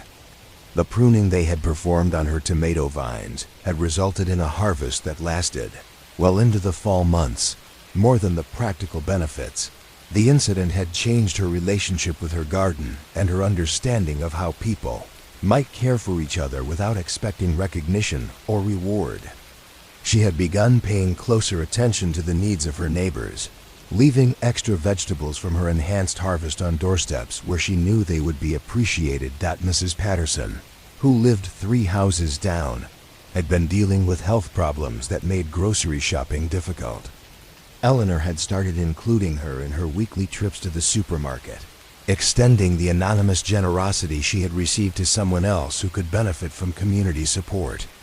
The gesture had grown into a friendship that enriched both their lives in ways that extended far beyond practical assistance. The network of informal support that had developed on Elm Street seemed connected to the mysterious garden intervention, as if the anonymous act had created permission for neighbors to acknowledge and respond to each other's needs more openly. Children who had never spoken to Eleanor before began stopping to admire her remarkable pepper plants, leading to conversations about gardening, cooking, and the changes they observed in their neighborhood. 7-year-old Marcus Chun, whose family had moved to Elm Street the previous spring, had become particularly fascinated by Eleanor's garden. He would pause on his way to school to examine the plants, asking questions about how they grew and why some thrived while others struggled. Eleanor had begun saving seeds for him to plant in his family's yard, creating an intergenerational connection that might not have developed without the catalyst of her mysteriously enhanced garden. The incident had also affected her relationship with her own past and the memories she carried of Miguel's approach to community life. He had been quietly generous, the kind of person who shoveled sidewalks for elderly neighbors without being asked, and who always seemed to have tools available when someone needed help with a repair project. The anonymous garden work had reminded Eleanor of Miguel's values and inspired her to think about how she might honor his memory through similar acts of quiet service. Had begun volunteering at the community center where senior citizens gathered for lunch and social activities. The work involved simple tasks, setting up tables, serving food, washing dishes, but it connected her with other residents who were navigating the challenges of aging while maintaining their independence and community connections. Through her volunteer work, Eleanor had met Rosa Martinez, a woman whose husband had died just 8 months earlier. Rosa was struggling with the loneliness and practical challenges of living alone for the first time in 47 years. Eleanor found that her own experience with grief and adaptation allowed her to offer Rosa both practical support and emotional understanding. Their friendship had developed slowly, built around shared coffee and conversations about their husbands, their children who lived in other cities, and their efforts to create meaningful lives as widows in a culture that often overlooked older women. They had begun taking walks together through different neighborhoods, observing how various communities maintained their public spaces and supported their residents. During one of these walks, they had discovered evidence of the same type of anonymous enhancement activities that had affected Eleanor's garden. A small park in the University District showed signs of overnight maintenance and landscaping improvement that exceeded the standards typically provided by municipal services. Flower beds had been weeded and replanted with specimens that would provide color throughout the changing seasons. Play equipment had been cleaned and repaired with professional attention to safety and functionality. Rosa had been intrigued by the discovery, recognizing similarities to incidents that had occurred in her own neighborhood on the north side of the city. Her daughter Maria, who worked as a nurse at the regional hospital, had mentioned that the landscaping around the medical facility had been mysteriously enhanced over the past year, creating therapeutic gardens that provided comfort to patients and families dealing with health crises. The conversation had led Eleanor and Rosa to begin documenting similar incidents they encountered during their neighborhood walks. They developed a habit of carrying a small notebook where they recorded evidence of anonymous community enhancement, improved landscaping, temporary art installations, repaired infrastructure, or other interventions that suggested someone was working quietly to make public spaces more beautiful and functional. Their documentation project had become a shared hobby that gave structure to their walks and created opportunities for conversations with other residents who had noticed similar activities. They learned that the phenomena extended throughout the metropolitan area, affecting diverse communities in ways that reflected local needs and conditions while maintaining consistent characteristics of anonymity and community benefit. Through their informal research, Eleanor and Rosa had met dozens of other residents whose lives had been touched by mysterious acts of civic enhancement. Each person had their own story about discovering unexpected improvements to their environment, receiving anonymous gifts, or witnessing temporary art installations that brought beauty to ordinary spaces. James Okafor, the retired mathematics professor who lived on Oak Street, had shared his collection of origami figures that appeared with his newspaper deliveries. The mathematical precision and artistic sophistication of the folded paper sculptures had inspired him to research origami techniques and begin creating his own geometric art. The anonymous gifts had rekindled his interest in the intersection between mathematics and artistic expression, leading him to develop presentations about mathematical art that he shared with local school groups. The ripple effects of the anonymous gifts had extended into James's relationship with his grandson Tyler, who lived across the country but visited during school holidays. James had begun teaching Tyler origami techniques, using the craft as a way to share his love of mathematics and create intergenerational connections across geographic distance. The folded paper figures had become a communication method between grandfather and grandson, with Tyler mailing his own creations back to James throughout the school year. Dorothy Walsh, the head librarian who had been dealing with mysterious book reorganizations, had found that the incidents had changed her understanding of how libraries could serve their communities. The alternative classification systems created by the unknown visitor had revealed connections between books that the standard cataloging system obscured, leading Dorothy to experiment with thematic displays and cross-disciplinary book groupings that helped patrons discover unexpected reading opportunities. The library reorganizations had also inspired Dorothy to develop programming that encouraged patrons to create their own alternative ways of organizing and understanding information. Book discussion groups began exploring how different organizational principles revealed different relationships between ideas. Children's programming incorporated activities that encouraged young readers to think creatively about how books connected to each other and to their own lives. Tom Rodriguez, the park maintenance supervisor who had been documenting the geometric patterns that appeared in playground sand, had found that the mysterious artworks had influenced his own approach to landscape design and community space management. The precision and aesthetic sophistication of the overnight patterns had inspired him to pay greater attention to the visual impact of his maintenance work and to think about how public spaces could provide opportunities for beauty and contemplation.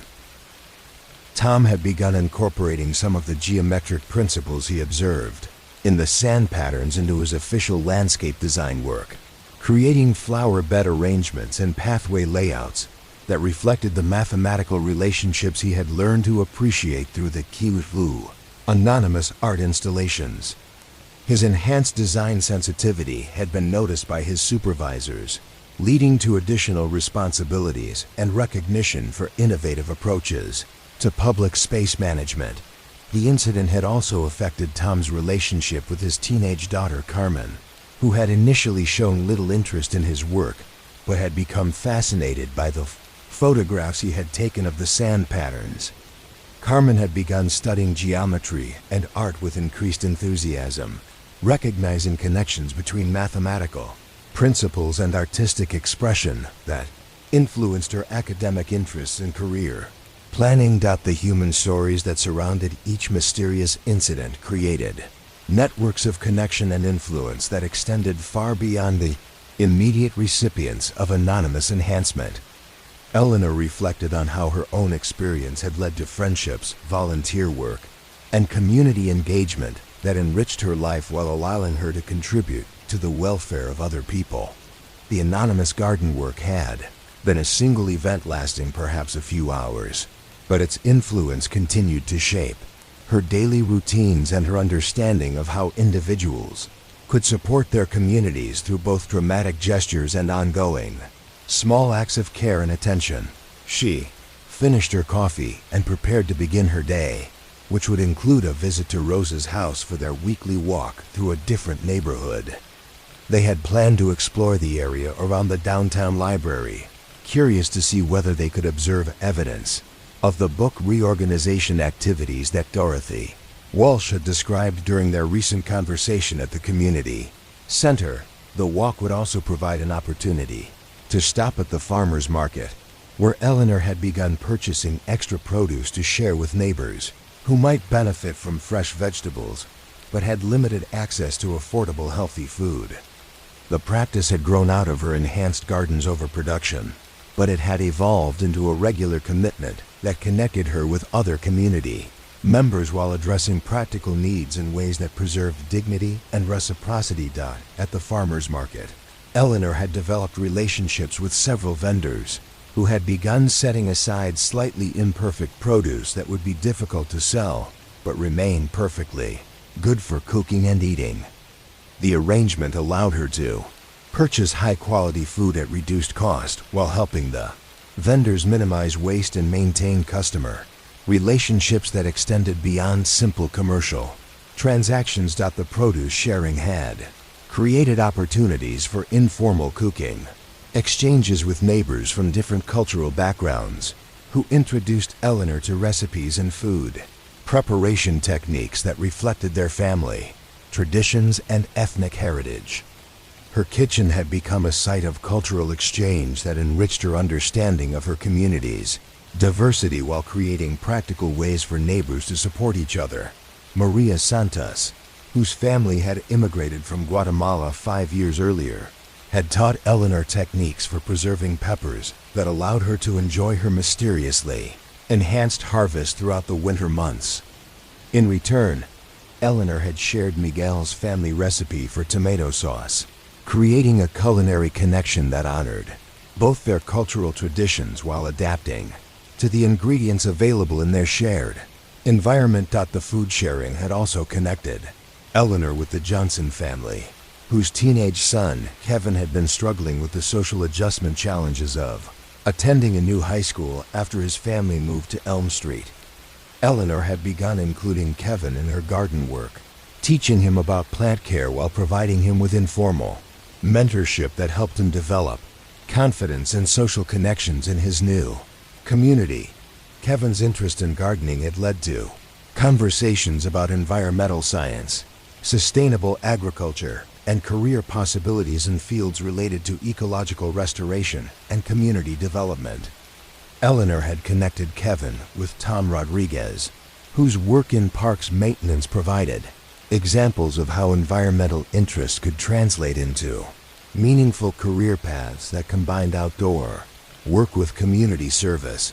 The intergenerational connections that had developed around Eleanor's enhanced garden represented one of the most significant long-term effects of the anonymous intervention. Young people who might not otherwise have had opportunities to learn from older community members were developing relationships that provided them with mentorship, practical skills, and broader perspectives on how individual actions could contribute to community welfare. Eleanor had begun to understand that the anonymous garden work had been designed not simply to improve her plants, but to create conditions that would foster exactly the kinds of community connections that had developed over the subsequent months. The intervention had been strategic in ways that suggested sophisticated understanding of how small acts of generosity could catalyze larger patterns of mutual support and social cohesion. As she prepared to leave for her walk with Rosa, Eleanor reflected on how her life had been enriched by the mysterious incident and the relationships it had made possible. The anonymous enhancement had given her a garden that provided more vegetables than she could use, but more importantly, it had given her reasons to engage more fully with her community and opportunities to honor Miguel's memory through her own acts of quiet service. The morning sunlight was growing stronger, and Elm Street was beginning to show signs of the daily activities that would carry her neighbors through another ordinary day, made slightly more meaningful by the networks of care and attention that connected them to each other in ways both visible and hidden. The basement of City Hall contained archives that stretched back to the founding of the municipality in 1847. Housed in climate-controlled rooms where the accumulated paperwork of governance rested in careful rows of filing cabinets and document storage boxes. City Clerk Amanda Foster moved through these underground spaces with the quiet reverence of someone who understood that she was walking through the physical memory of her community, surrounded by the documented evidence of how people had chosen to live together across more than a century and a half. Archives contained more than official records of municipal business. They held the layered story of how the city had evolved from agricultural settlement to industrial center to the contemporary metropolitan area that now housed 800,000 residents. Each layer of documentation revealed different aspects of community life, different challenges and solutions, different ways that people had responded to the fundamental questions of urban existence. Amanda had been working in these archives for 12 years, long enough to develop an intuitive understanding of how current events connected to historical patterns that most residents never suspected. The city's contemporary character had been shaped by decisions and incidents that stretched back through generations, creating continuities that operated below the surface of conscious awareness, but influenced how people experienced their daily lives. She pulled a leather-bound ledger from a shelf marked Municipal Incidents, 1923 to 1925, and carried it to her desk near the single window that provided natural light to the basement workspace. The ledger contained handwritten records of minor incidents that had been deemed worthy of official documentation, but not serious enough to warrant detailed investigation. Asterisk. The entry that had caught her attention dated from September 1924 and described the discovery of elaborate flower arrangements that had appeared overnight in the city's central square. The arrangements were not random plantings, but carefully designed installations that incorporated both cultivated flowers and native plants in patterns that enhanced the architectural features of the surrounding buildings. The 1924 incident had been investigated by City Marshal William Hayes, whose careful handwriting recorded interviews with local florists, gardeners, and civic organization leaders. None claimed responsibility for the installations, and no one reported missing flowers or materials that might have been used to create them. The arrangements remained in place for several weeks before being replaced by the city's regular maintenance crew, but their brief existence had created considerable discussion among residents about the possibilities for beautifying public spaces. Amanda cross-referenced the 1924 incident with contemporary records from the same time period.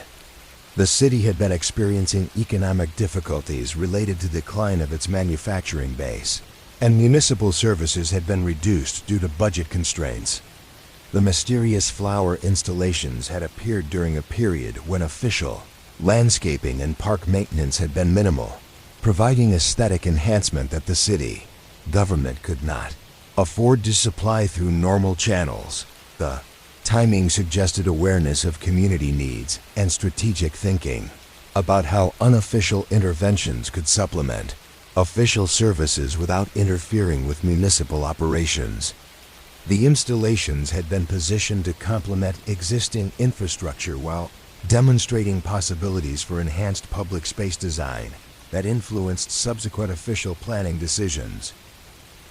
She opened a file drawer containing records from the 1930s and found documentation of similar incidents that had occurred during the Depression era.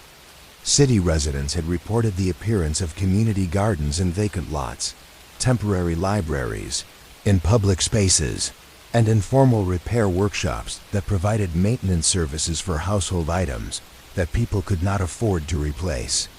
The Depression-era activities had been more extensive and systematic than the 1924 flower installations, suggesting coordinated efforts to address community needs during economic hardship. The activities had operated with official tolerance rather than approval, as city administrators recognized that the informal services were helping residents cope with difficult conditions while reducing demand for official assistance that the city could not afford to provide. Amanda found records indicating that some of the informal Depression-era activities had eventually been incorporated into official municipal programs when economic conditions improved. Community gardens that had begun as unauthorized uses of vacant lots had been formalized through official Parks Department management. Repair workshops had evolved into municipal tool lending programs that continued to operate decades later. The historical pattern suggested that unofficial community enhancement activities had often served as pilot programs for innovations that were later adopted by official municipal services. The anonymous activities provided testing grounds for new approaches to community support that could be evaluated and refined before being implemented through formal governmental channels. She pulled records from the 1940s that documented wartime community support activities similar to those Margaret Thornfield had discovered in her research at the Historical Archives. Victory gardens had been tended by unknown persons, blackout curtain materials had been distributed anonymously, and community canning operations had been organized without official sponsorship, but with obvious coordination and planning. The Wartime activities had operated with explicit community approval and informal governmental cooperation, as official resources were directed toward military support and civilian needs had to be met through alternative channels. The anonymous activities had been more visible and extensive during this period, suggesting that community acceptance of unofficial assistance varied depending on the broader social and economic context. Amanda found that the wartime records contained more detailed documentation than earlier periods, reflecting improved administrative systems and greater attention to civilian morale and community support. The files included photographs of community activities, lists of participants, and evaluations of effectiveness that provided insights into how anonymous community enhancement worked when it operated with broader social approval. The photographs were particularly revealing, showing activities that were clearly organized and systematic, but that maintained the informal character that distinguished them from official municipal programs. Community members worked together on projects that enhanced their neighborhoods while preserving the voluntary and spontaneous quality that made the activities feel like expressions of community spirit rather than bureaucratic initiatives. The 1950s records showed a different pattern, with unofficial community activities becoming less extensive as economic prosperity returned and official municipal services were restored and expanded. The activities that continued during this period were more focused on aesthetic and cultural enhancement rather than practical assistance, suggesting that anonymous community support adapted to changing needs and conditions. Amanda found documentation of art installations, music performances, and cultural events that appeared in public spaces without official authorization, but with obvious planning and professional execution. The activities had maintained the anonymous character of earlier periods while shifting toward cultural enrichment that complemented rather than competed with improved official services. The cultural activities had created precedents for official arts programming that the city later developed through formal cultural affairs departments and public art initiatives. The anonymous activities had demonstrated community interest in cultural programming while providing examples of how public art and performances could be integrated into daily urban life.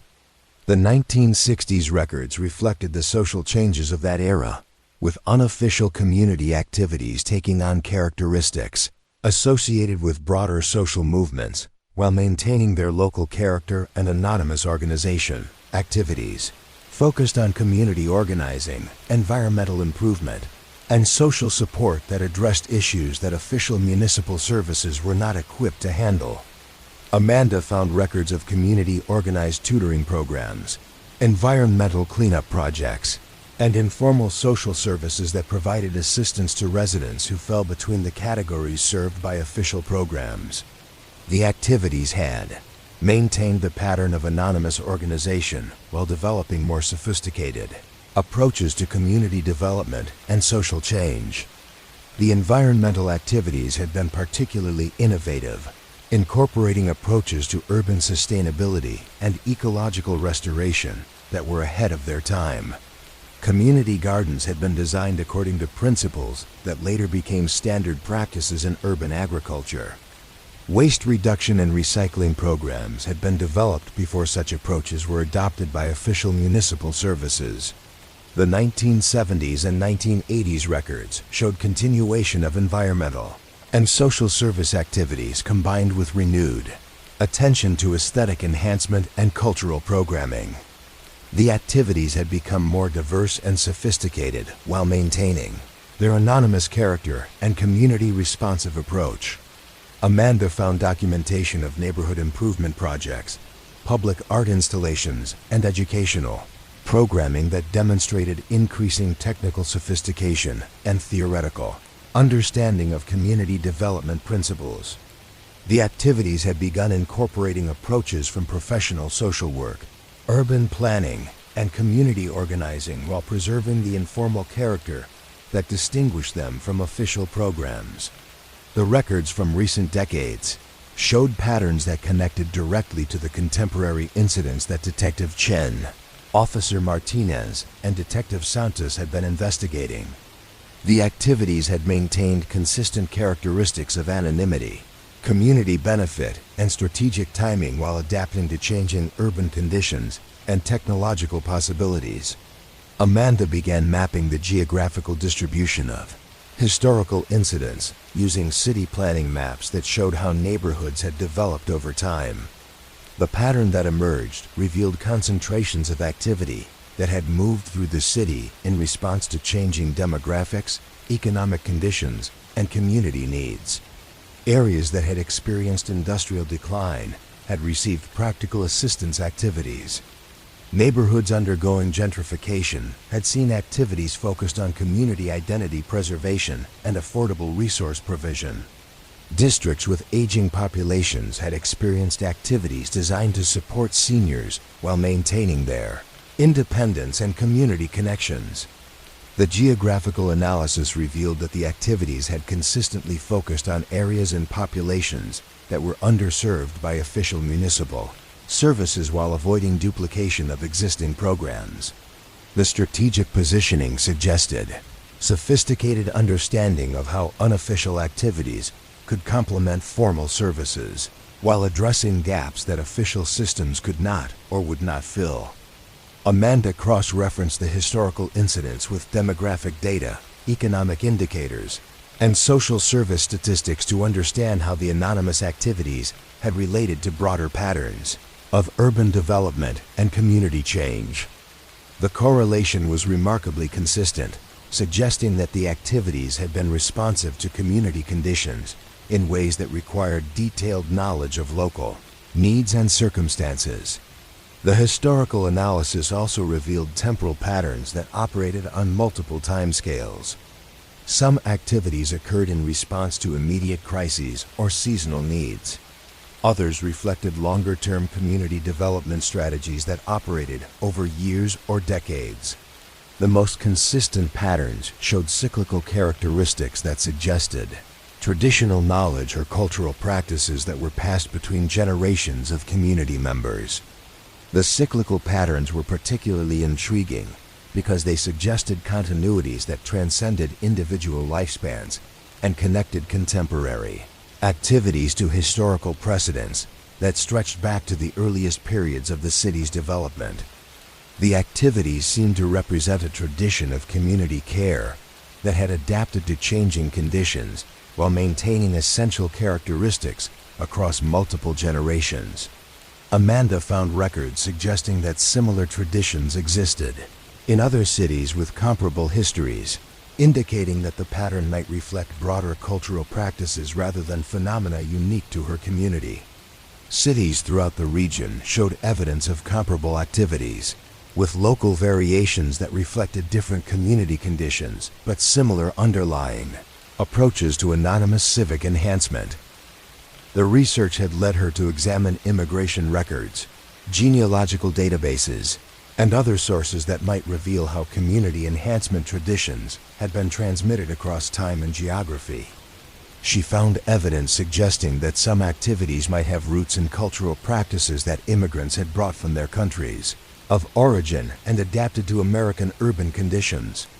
European traditions of community mutual aid, indigenous practices of collective resource management, and immigrant experiences of informal social support had all contributed to the development of approaches to community care that operated outside official governmental systems while complementing formal services and institutions.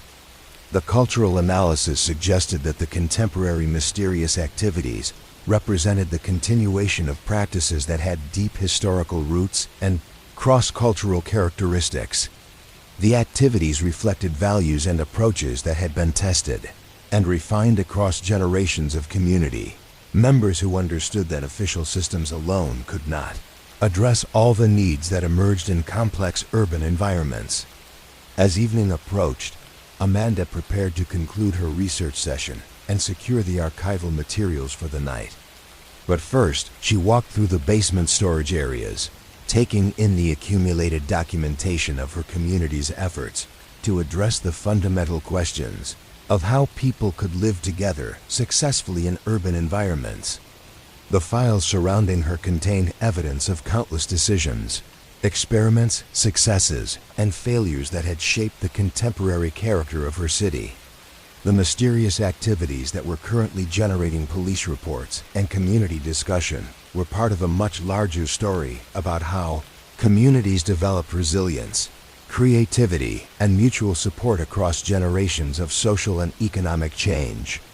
The historical perspective revealed that what seemed mysterious or unusual about contemporary, anonymous civic enhancement activities was actually their consistency with patterns that had characterized community life for more than a century.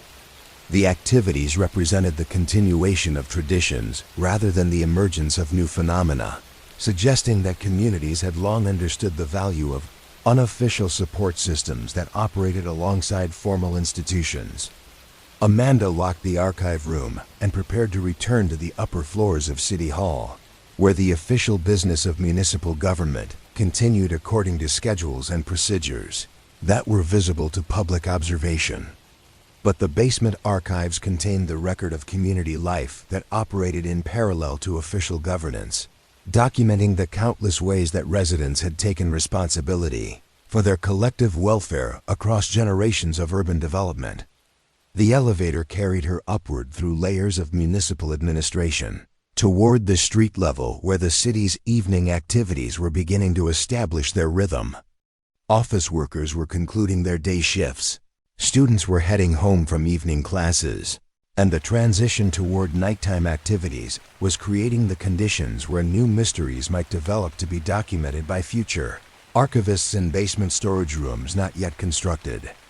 Outside City Hall, the streetlights were beginning to illuminate sidewalks where someone might later create chalk portraits, community gardens where anonymous tending might improve tomorrow's harvest, and public spaces where temporary art installations might appear to surprise and delight residents who would discover them in the morning light.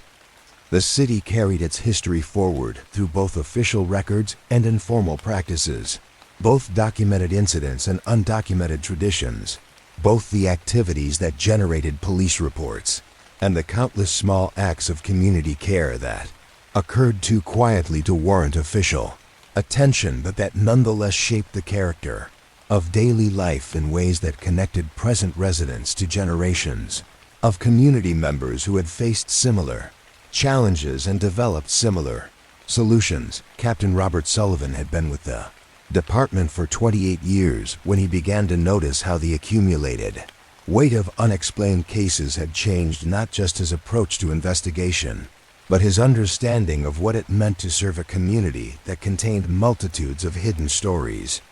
He sat in his office on the 4th floor of the precinct building as the autumn evening settled over the city, reviewing personnel files and case summaries that told the story of how his officers had been shaped by their encounters with mysteries that resisted conventional resolution. Detective Sarah Chun had been requesting more night shifts over the past year, drawn to the quiet hours when the unusual cases seemed to reveal their deeper patterns. Her reports had grown more thoughtful, more philosophical in their approach to documentation. She spent additional unpaid hours in the records room, cross-referencing incidents that occurred years apart, looking for connections that might not be visible to officers focused on individual cases. Chun's transformation had been gradual but unmistakable. She had joined the department as a straightforward investigator who approached each case with methodical determination to identify perpetrators and close files. But her exposure to the benevolent mysteries had introduced her to a different kind of police work, one that required patience, observation, and acceptance of ambiguity that challenged traditional law enforcement training. Her current caseload included 17 active files involving anonymous civic enhancement activities. None posed any threat to public safety. None involved actual crimes that warranted prosecution. But each represented a window into community, life that operated according to principles that weren't covered in police academy curricula or department procedure manuals. Chun had developed her own informal protocols for investigating such cases. She spent time in affected neighborhoods during different hours of the day and night, observing the rhythms of community life and trying to understand how anonymous activities fit into the larger patterns of how residents interacted with their environment. She interviewed affected residents not as potential victims or witnesses, but as community members whose lives had been touched by mystery in ways that might provide insight into how people related to their urban surroundings. Officer Daniel Martinez had undergone a similar transformation during his 8 years on the night shift. His reports had evolved from straightforward incident documentation to detailed ethnographic accounts of community life that read more like anthropological field notes than police reports. He had begun including observations about seasonal changes in community activities, noting how anonymous enhancement work adapted to weather patterns, economic conditions, and social circumstances. Martinez had started carrying a personal notebook separate from his official reporting materials, where he recorded observations and reflections that helped him process the cumulative impact of encountering mystery on a regular basis. The notebook had become a form of meditation, a way of making sense of his role as a documenter of activities that challenged his understanding of how communities functioned and what motivated individual behavior.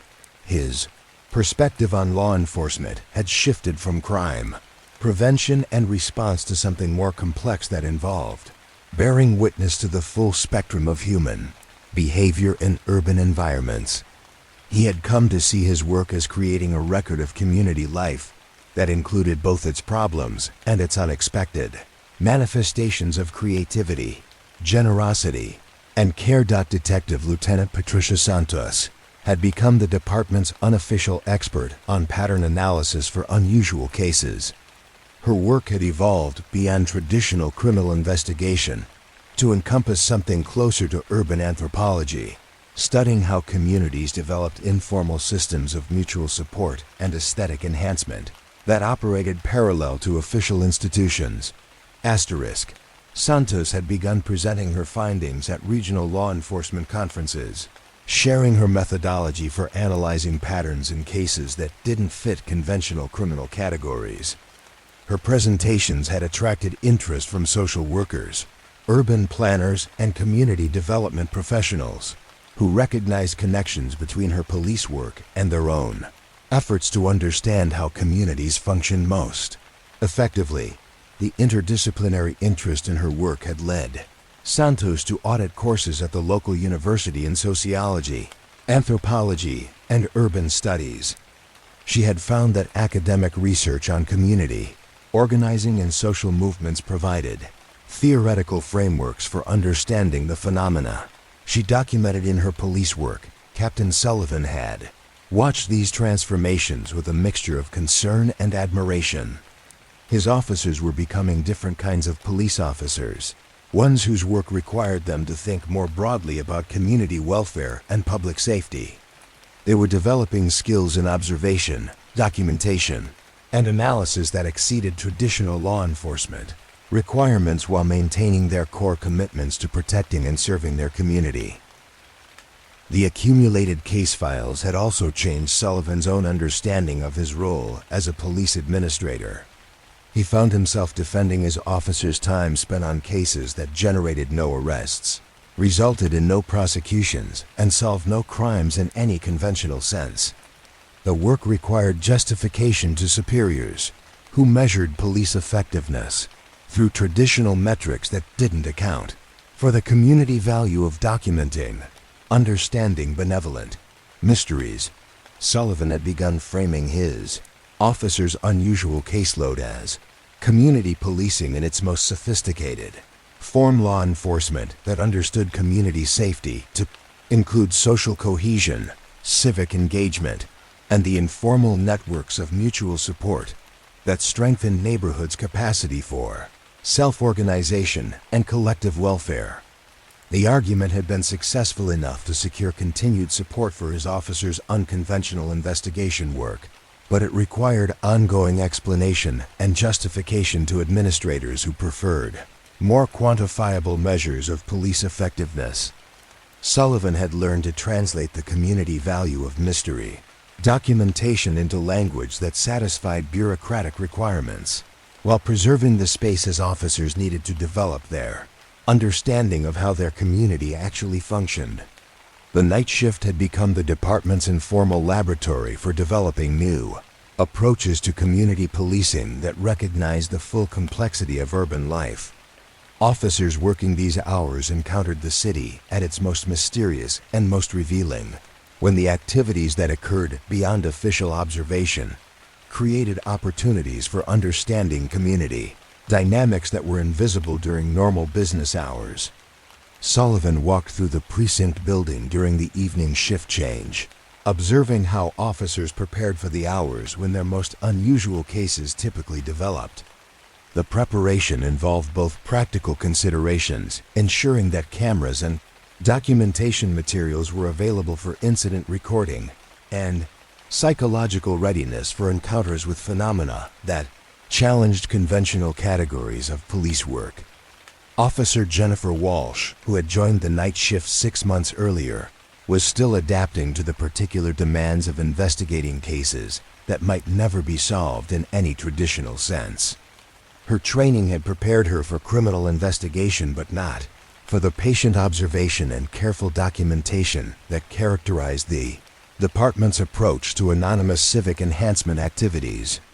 Walsh had been partnered with Officer Martinez to help her develop the observational skills and philosophical flexibility that effective investigation of unusual cases required.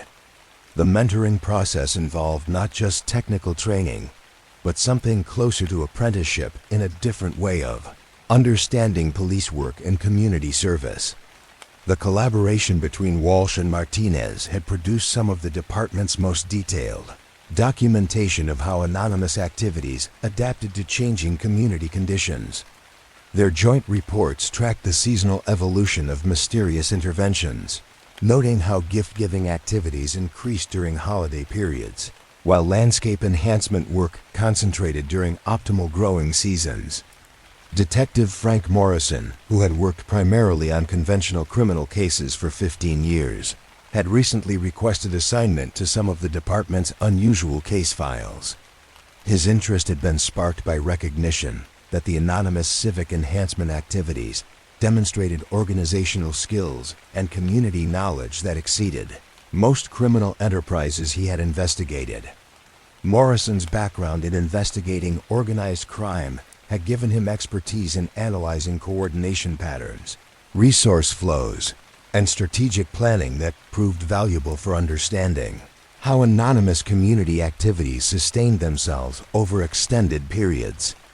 His reports had contributed new insights into the logistical complexity of activities that appeared simple but required sophisticated coordination and resource management.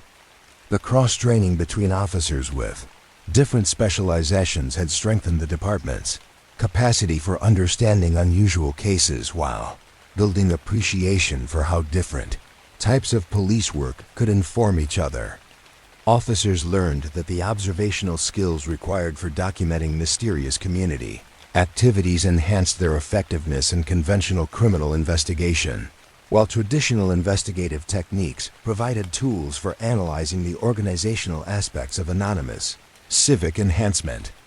Captain Sullivan had begun documenting these professional development benefits in his reports to headquarters, making the case that unusual case investigation provided training opportunities that improved overall department effectiveness. Officers who learned to observe community life with the patience and attention required for mystery documentation became better at identifying patterns and understanding social dynamics in all their law enforcement work. The department's approach to unusual cases had also influenced its relationship with the community it served. Residents had begun approaching officers with observations and theories about anonymous activities, creating conversations about community life that went beyond traditional police-citizen interactions focused on crime prevention and response.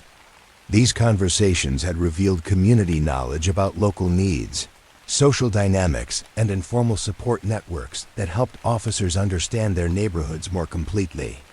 Residents shared information about which families were struggling financially, which elderly people needed additional support, and which young people could benefit from mentoring relationships.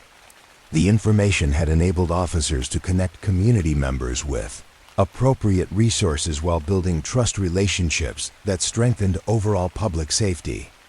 Residents who felt that police understood and appreciated the full complexity of their community life were more willing to cooperate with official law enforcement activities when necessary.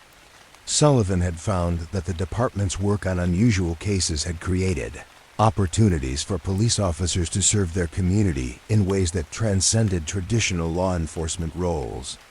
Officers had become informal social workers, community organizers, and cultural documentarians while maintaining their core responsibilities for public safety and criminal investigation.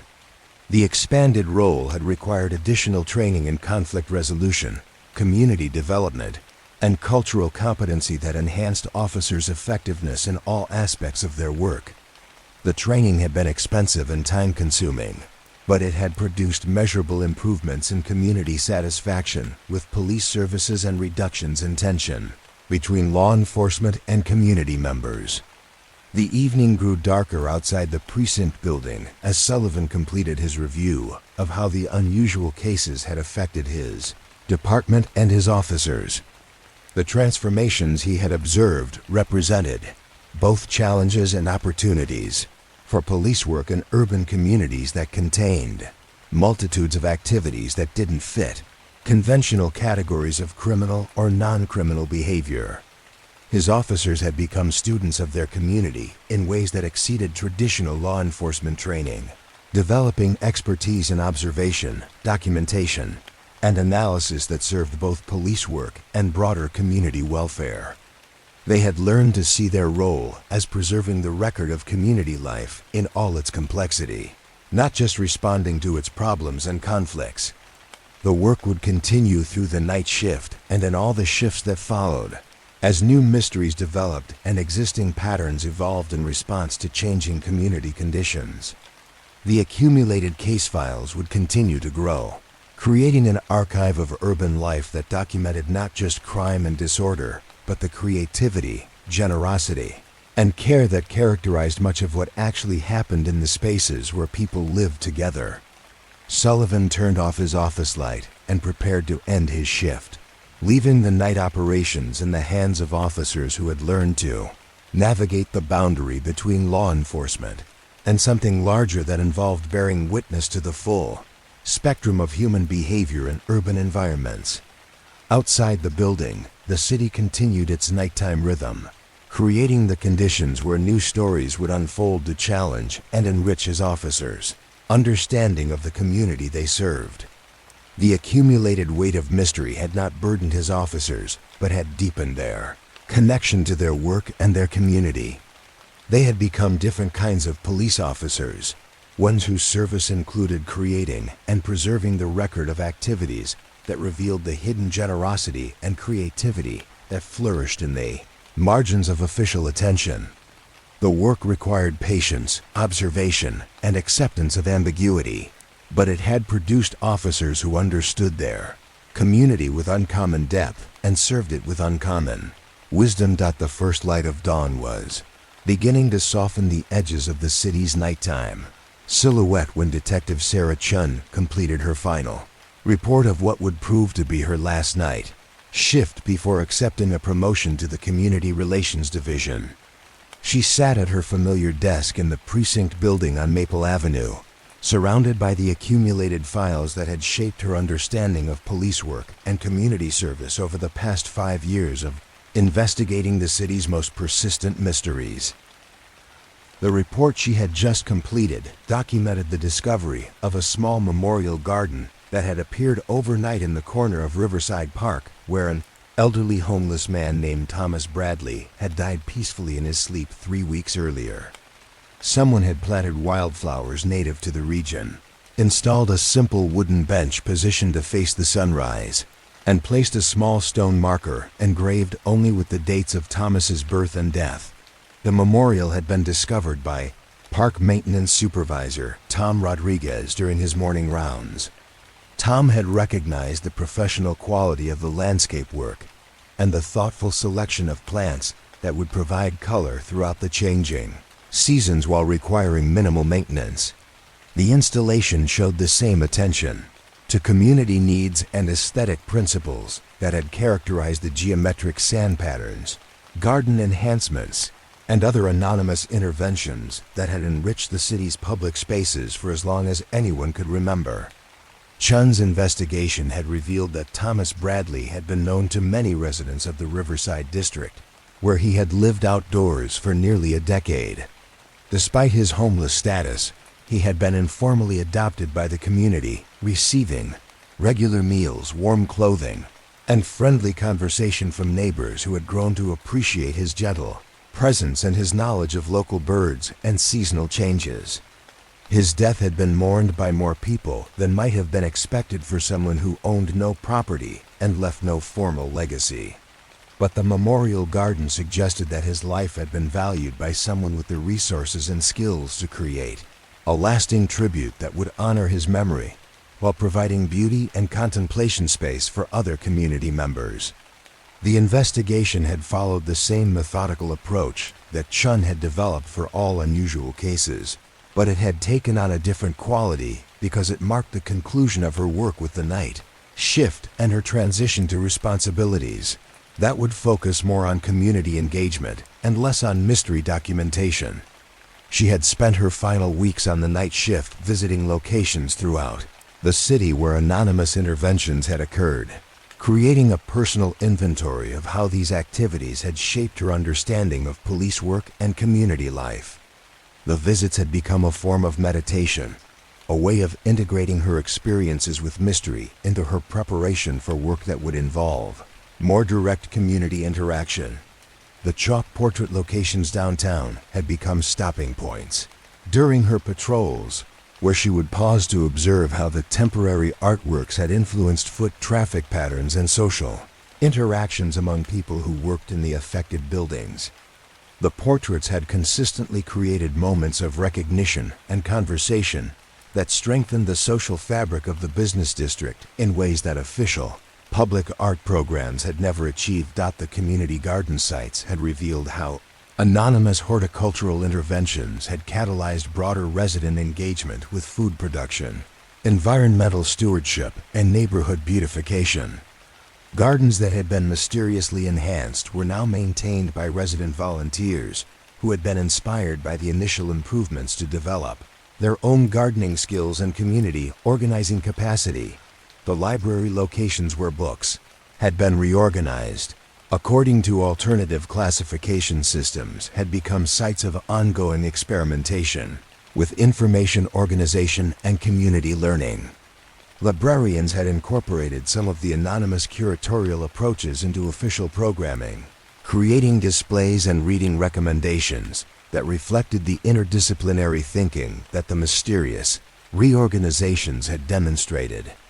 Each site Chun visited during her final weeks had shown evidence of how anonymous interventions had created lasting positive changes that extended far beyond the immediate improvements.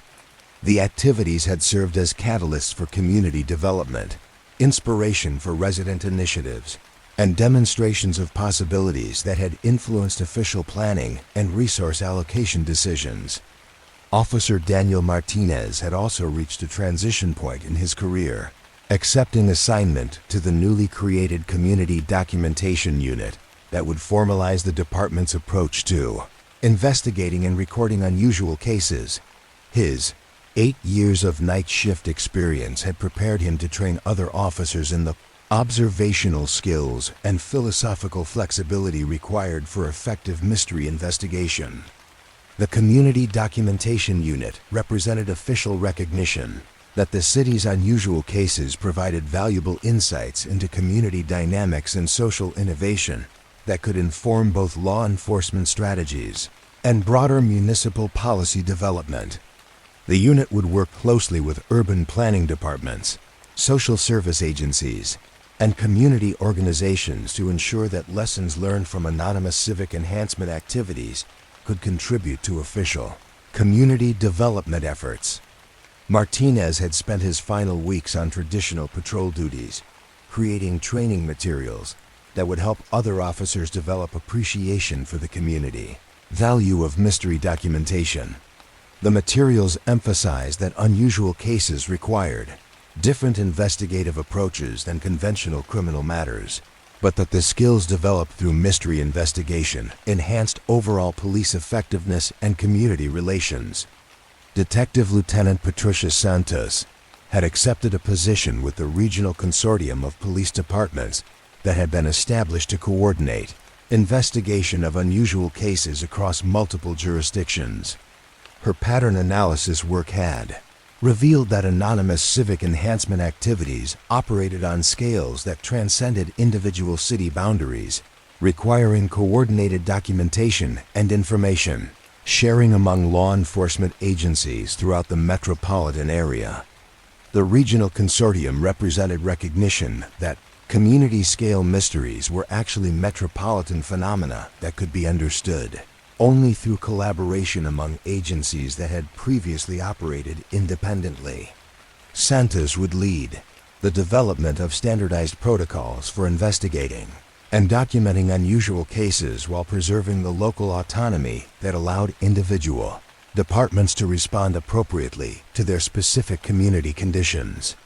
Her transition to regional responsibilities had involved extensive consultation with academic researchers, community development professionals, and policy analysts who had become interested in the implications of systematic anonymous civic enhancement for understanding how urban communities function most effectively.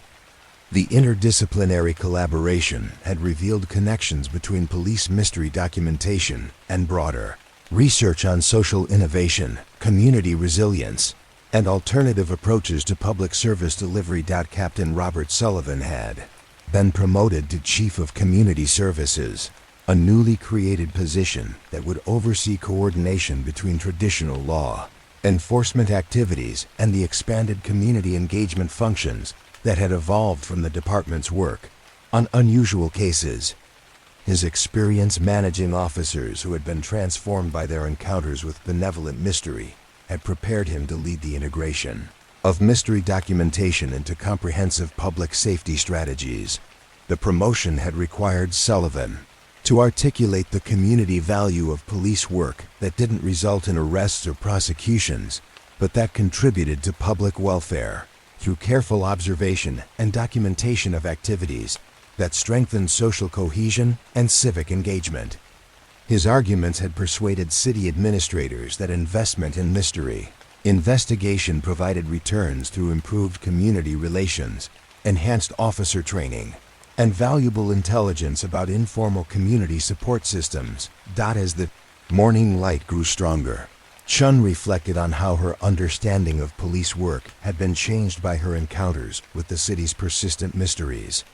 She had learned that effective law enforcement required appreciation for the full complexity of community life, including activities that challenged conventional categories, but that nonetheless contributed to public welfare and social stability. The unusual cases had taught her that communities contained multitudes of stories that were invisible to official observation, but that shaped residents' daily experiences and long-term community development in fundamental ways. Police officers, who learned to recognize and document these hidden stories, developed deeper understanding of their communities and greater effectiveness in all aspects of their work. Her new responsibilities in community relations would build upon the observational skills and philosophical flexibility she had developed through mystery investigation, but they would involve more direct engagement with residents and community organizations. She would help other city departments understand how anonymous civic enhancement activities could inform official program development while preserving the spontaneous and voluntary characteristics that made such activities effective. The transition felt natural rather than dramatic, a logical next step in a career that had been shaped by encounters with phenomena that expanded her understanding of what it meant to serve a community. The mysteries had not been solved in any conventional sense. but they had provided education in community dynamics, social innovation, and alternative approaches to civic engagement that would inform her work for the remainder of her career. Chun gathered the files from her final night shift and prepared to transfer them to the Community Documentation Unit, where they would become part of the accumulated record of activities that revealed the hidden generosity and creativity that flourished throughout the metropolitan area. The files would be studied, analyzed, and preserved as evidence of how communities developed, informal systems of mutual support, and aesthetic enhancement that complemented official institutions while addressing needs that formal programs could not or would not meet. Outside the precinct building, the city was beginning its daily transition from nighttime to daytime activities. Early commuters were beginning their journeys to work. Coffee shops were preparing to open for their first customers. School buses would soon begin their routes to collect children for another day of education.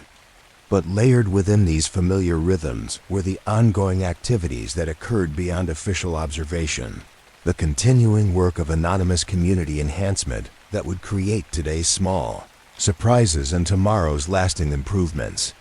Someone might be preparing to install new plants in yesterday's tired flower bed, planning next week's chalk portrait, or designing next month's temporary art installation. The work of mystery creation and mystery documentation would continue indefinitely, as new residents brought fresh perspectives and changing conditions created opportunities for innovative approaches to community care. The accumulated files would continue to grow, creating an ever more complete record of how people chose to live together in urban environments that required both individual initiative and collective support. Chun walked through the downtown area toward the bus station, observing the familiar streets with eyes that had been trained by 5 years of mystery investigation to notice the subtle signs of anonymous intervention. A flower bed that showed evidence of recent professional attention.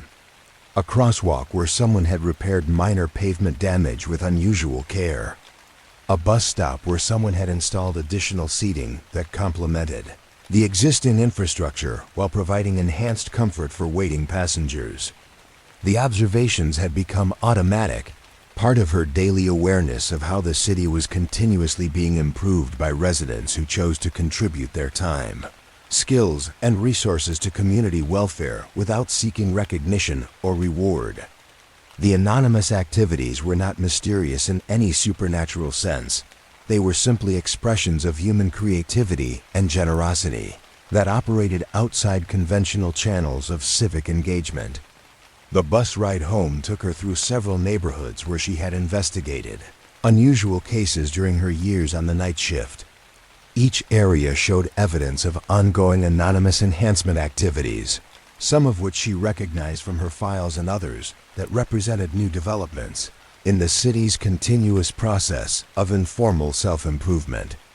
As her bus crossed the river that divided the metropolitan area, Chun reflected on how the mysteries had taught her to see the city as a living entity that was continuously being shaped by the countless decisions and actions of residents who cared about their community's welfare. The anonymous activities were not separate from normal urban life. They were integral to how communities function most effectively, providing services and enhancements that official systems could not deliver while strengthening the social bonds that made collective life possible. The mysteries would continue, but they were not problems to be solved. They were expressions of community vitality that deserved documentation, appreciation, and protection rather than elimination. The work of police officers, archivists, community leaders, and residents who encountered these activities was to preserve the record of how communities took care of themselves while creating conditions that allowed such activities to flourish. The city carried its secrets gently, not as burdens or sources of anxiety, but as evidence of the human capacity for creating beauty, providing assistance, and building community through countless small acts of care and attention. The secrets were part of the city's identity, woven into its daily rhythms as thoroughly as traffic patterns, weather cycles, and the changing seasons. As evening approached and the city began its transition toward night, new stories were beginning to unfold in the quiet spaces where mystery and community intersected.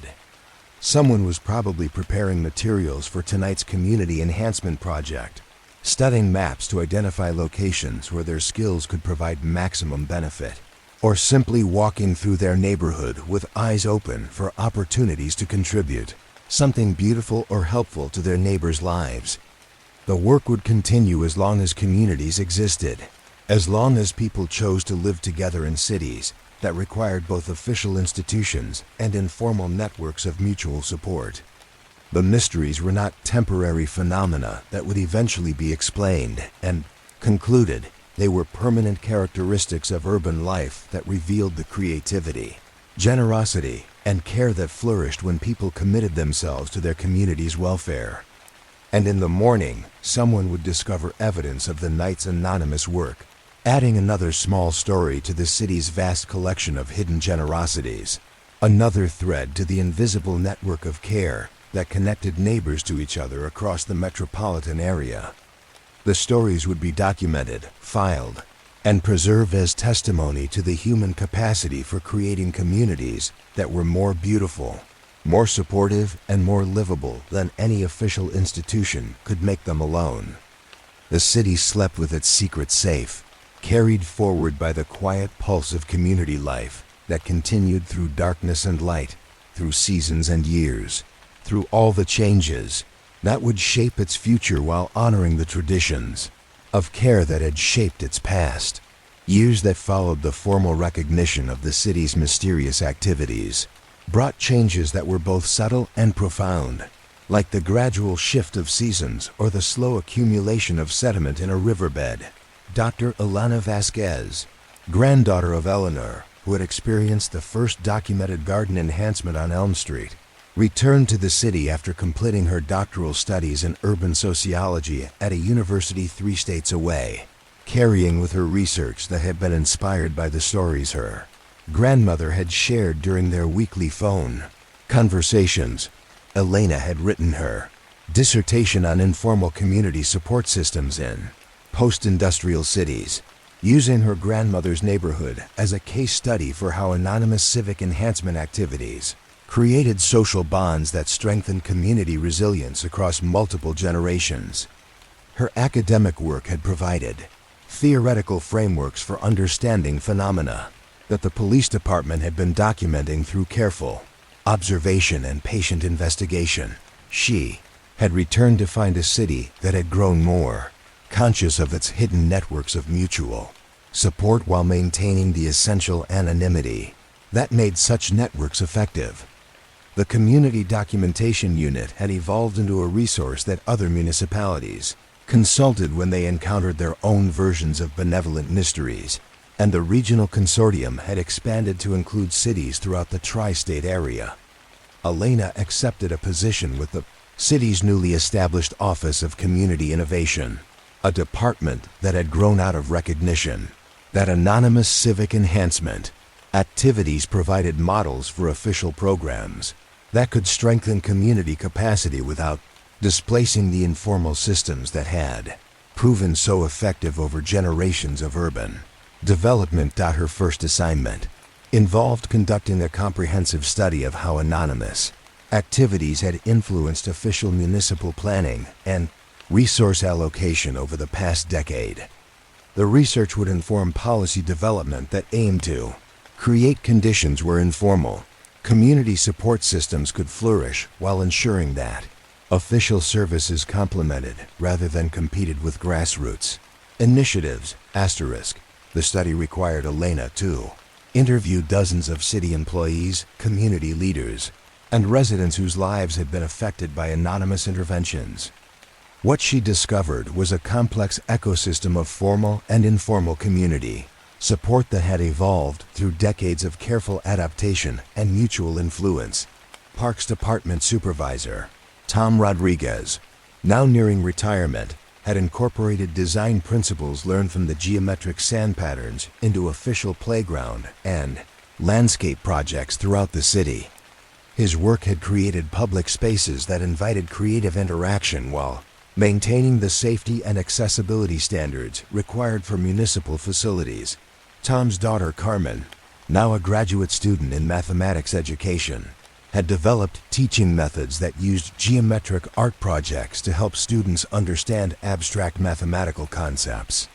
Her classroom approaches had been directly inspired by the sand patterns that had appeared during her childhood, creating educational innovations that connected academic learning to community experiences of beauty and mystery. Librarian Dorothy Walsh had retired, but her successor continued the programming initiatives that had grown out of the mysterious book reorganizations. The library now offered regular workshops on alternative classification systems, interdisciplinary reading groups, and community-curated exhibitions that reflected the collaborative curatorial approach that the anonymous interventions had demonstrated. The library had also established a community archive project that collected and preserved stories about anonymous civic enhancement activities, creating a repository of oral history that complemented the official documentation maintained by the police, department, and city archives. The stories revealed patterns of community impact that were invisible in official reports, but essential for understanding how informal support systems actually function. Elena interviewed James Okafor, now in his 80s but still creating origami sculptures inspired by the mathematical forms that had appeared with his newspaper deliveries years earlier.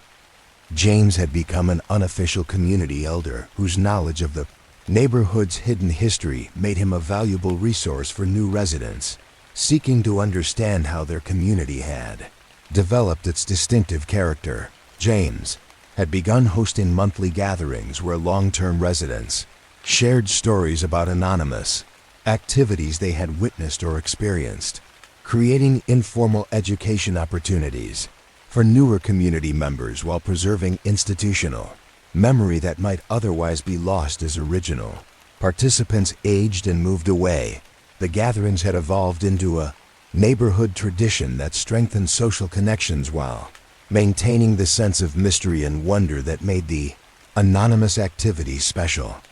Participants shared observations about recent interventions while speculating about future possibilities, creating community engagement that supported ongoing anonymous work without compromising its essential characteristics. Elena's interviews revealed that the anonymous activities had created cascading effects that influenced community life in ways that extended far beyond the immediate recipients of mysterious enhancements. Children who had grown up experiencing anonymous gifts and community improvements had developed different expectations about civic engagement and community responsibility than their counterparts in neighborhoods that hadn't experienced such activities. Many had pursued careers in fields related to community development, social work, urban planning, and public service, carrying forward values and approaches that had been shaped by their childhood experiences of community mystery and generosity. The anonymous activities had served as informal civic education that influenced career choices and life commitments in ways that formal educational programs rarely achieved. The research also revealed that the activities had influenced local business development and property values in consistently positive ways. Neighborhoods with documented histories of anonymous civic enhancement attracted residents who valued community engagement and creative problem solving, creating demographic changes that strengthened local social capital and economic vitality. Property developers had begun marketing homes in areas known for mysterious community improvements, recognizing that buyers were willing to pay premium prices for locations that offered evidence of strong informal community support systems. The market recognition had created economic incentives for community development, approaches that preserved space for grassroots initiatives, while supporting official municipal improvements. Elena found that the anonymous activities had also influenced the development of local arts and cultural programming. The temporary installations and chalk portraits had demonstrated community interest in public art that led to official investments in permanent art installations, community mural projects, and cultural festivals that celebrated local creativity and community identity. The cultural programming had created opportunities for local artists who might otherwise have struggled to find venues for their work, while building community appreciation for artistic expression that enhanced daily life. The programs had maintained the participatory and accessible characteristics of the original anonymous interventions while providing sustainable support for artistic community development. As Alina compiled her research findings, she began to understand that the anonymous activities represented a form of community development that operated according to principles that challenged conventional approaches to urban planning and social service delivery. The activities demonstrated that effective community support required sustained commitment, intimate local knowledge, and strategic thinking that official systems often struggled to provide. The anonymous interventions had succeeded because they responded to actual community needs rather than bureaucratic priorities, because they adapted quickly to changing conditions, and because they preserved recipient dignity by avoiding the dependency relationships that often characterized formal assistance programs. Most importantly, the activities had strengthened community capacity for self-organization and mutual support, rather than creating reliance on external assistance. The interventions had served as catalysts for resident initiative and community engagement that continued long after the original anonymous activities had moved to other locations or evolved into different forms. Elena's final report recommended policy approaches that would create supportive conditions for informal community development while preserving the autonomy and anonymity that made such activities effective.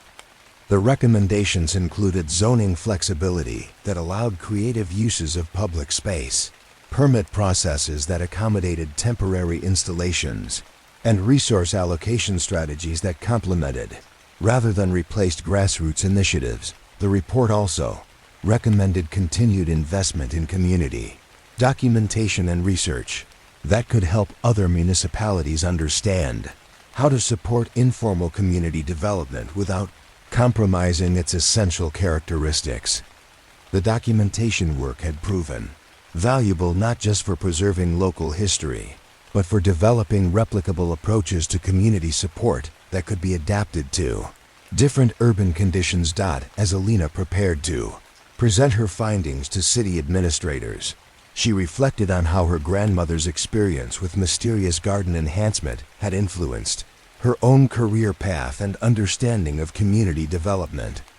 The anonymous intervention had created ripple effects that extended across generations, influencing family conversations, academic research, and policy development in ways that the original gardener could never have anticipated. The story suggested that anonymous civic enhancement activities might be even more significant than official documentation had revealed, creating long-term influences on community development that operated through informal networks and generational transmission of values and approaches.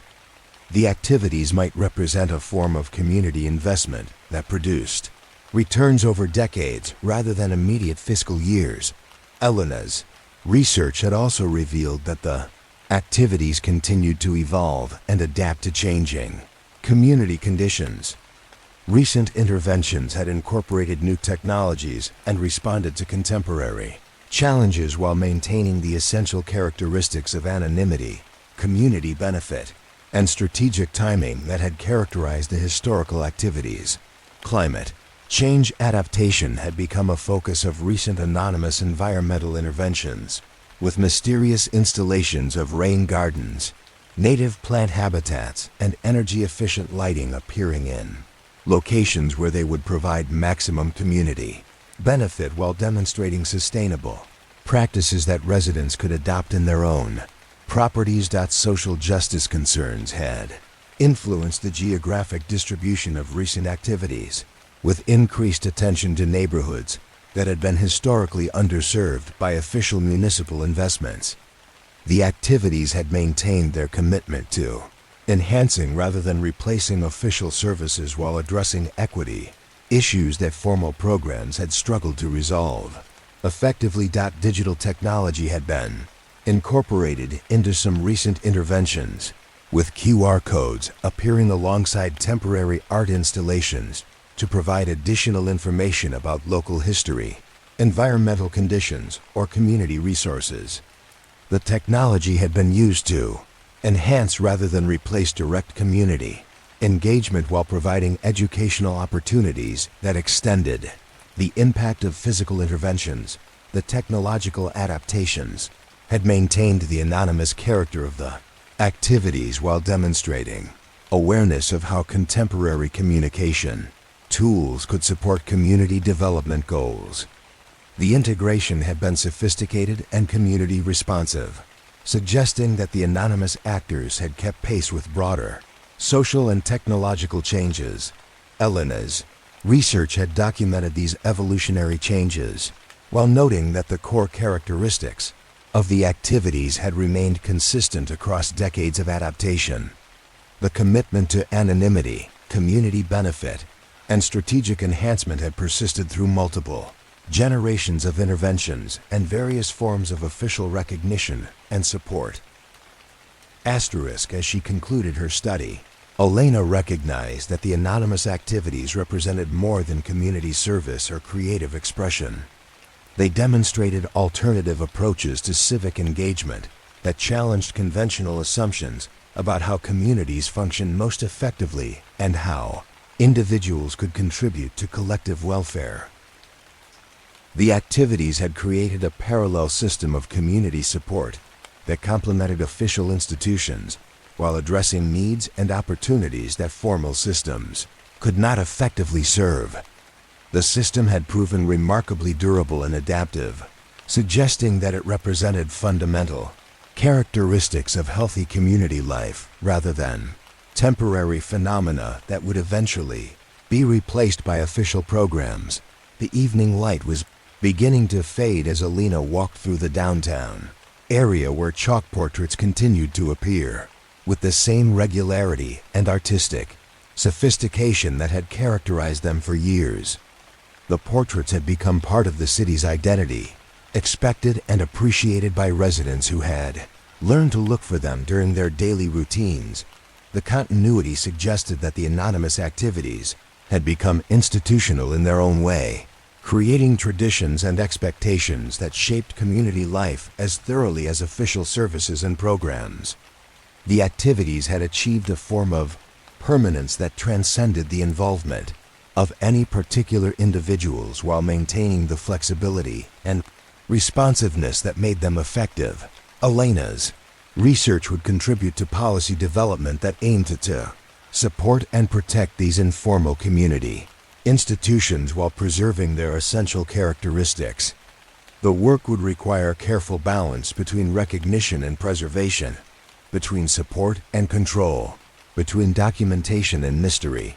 The city would continue to carry its secrets gently, not as problems to be solved, but as sources of strength and creativity that enriched community life in ways that could be studied and appreciated, but never fully explained or replicated through official channels. The mysteries were part of what made the city home to residents who valued both individual initiative and collective care, both innovation and tradition, both the visible and the hidden aspects of community life.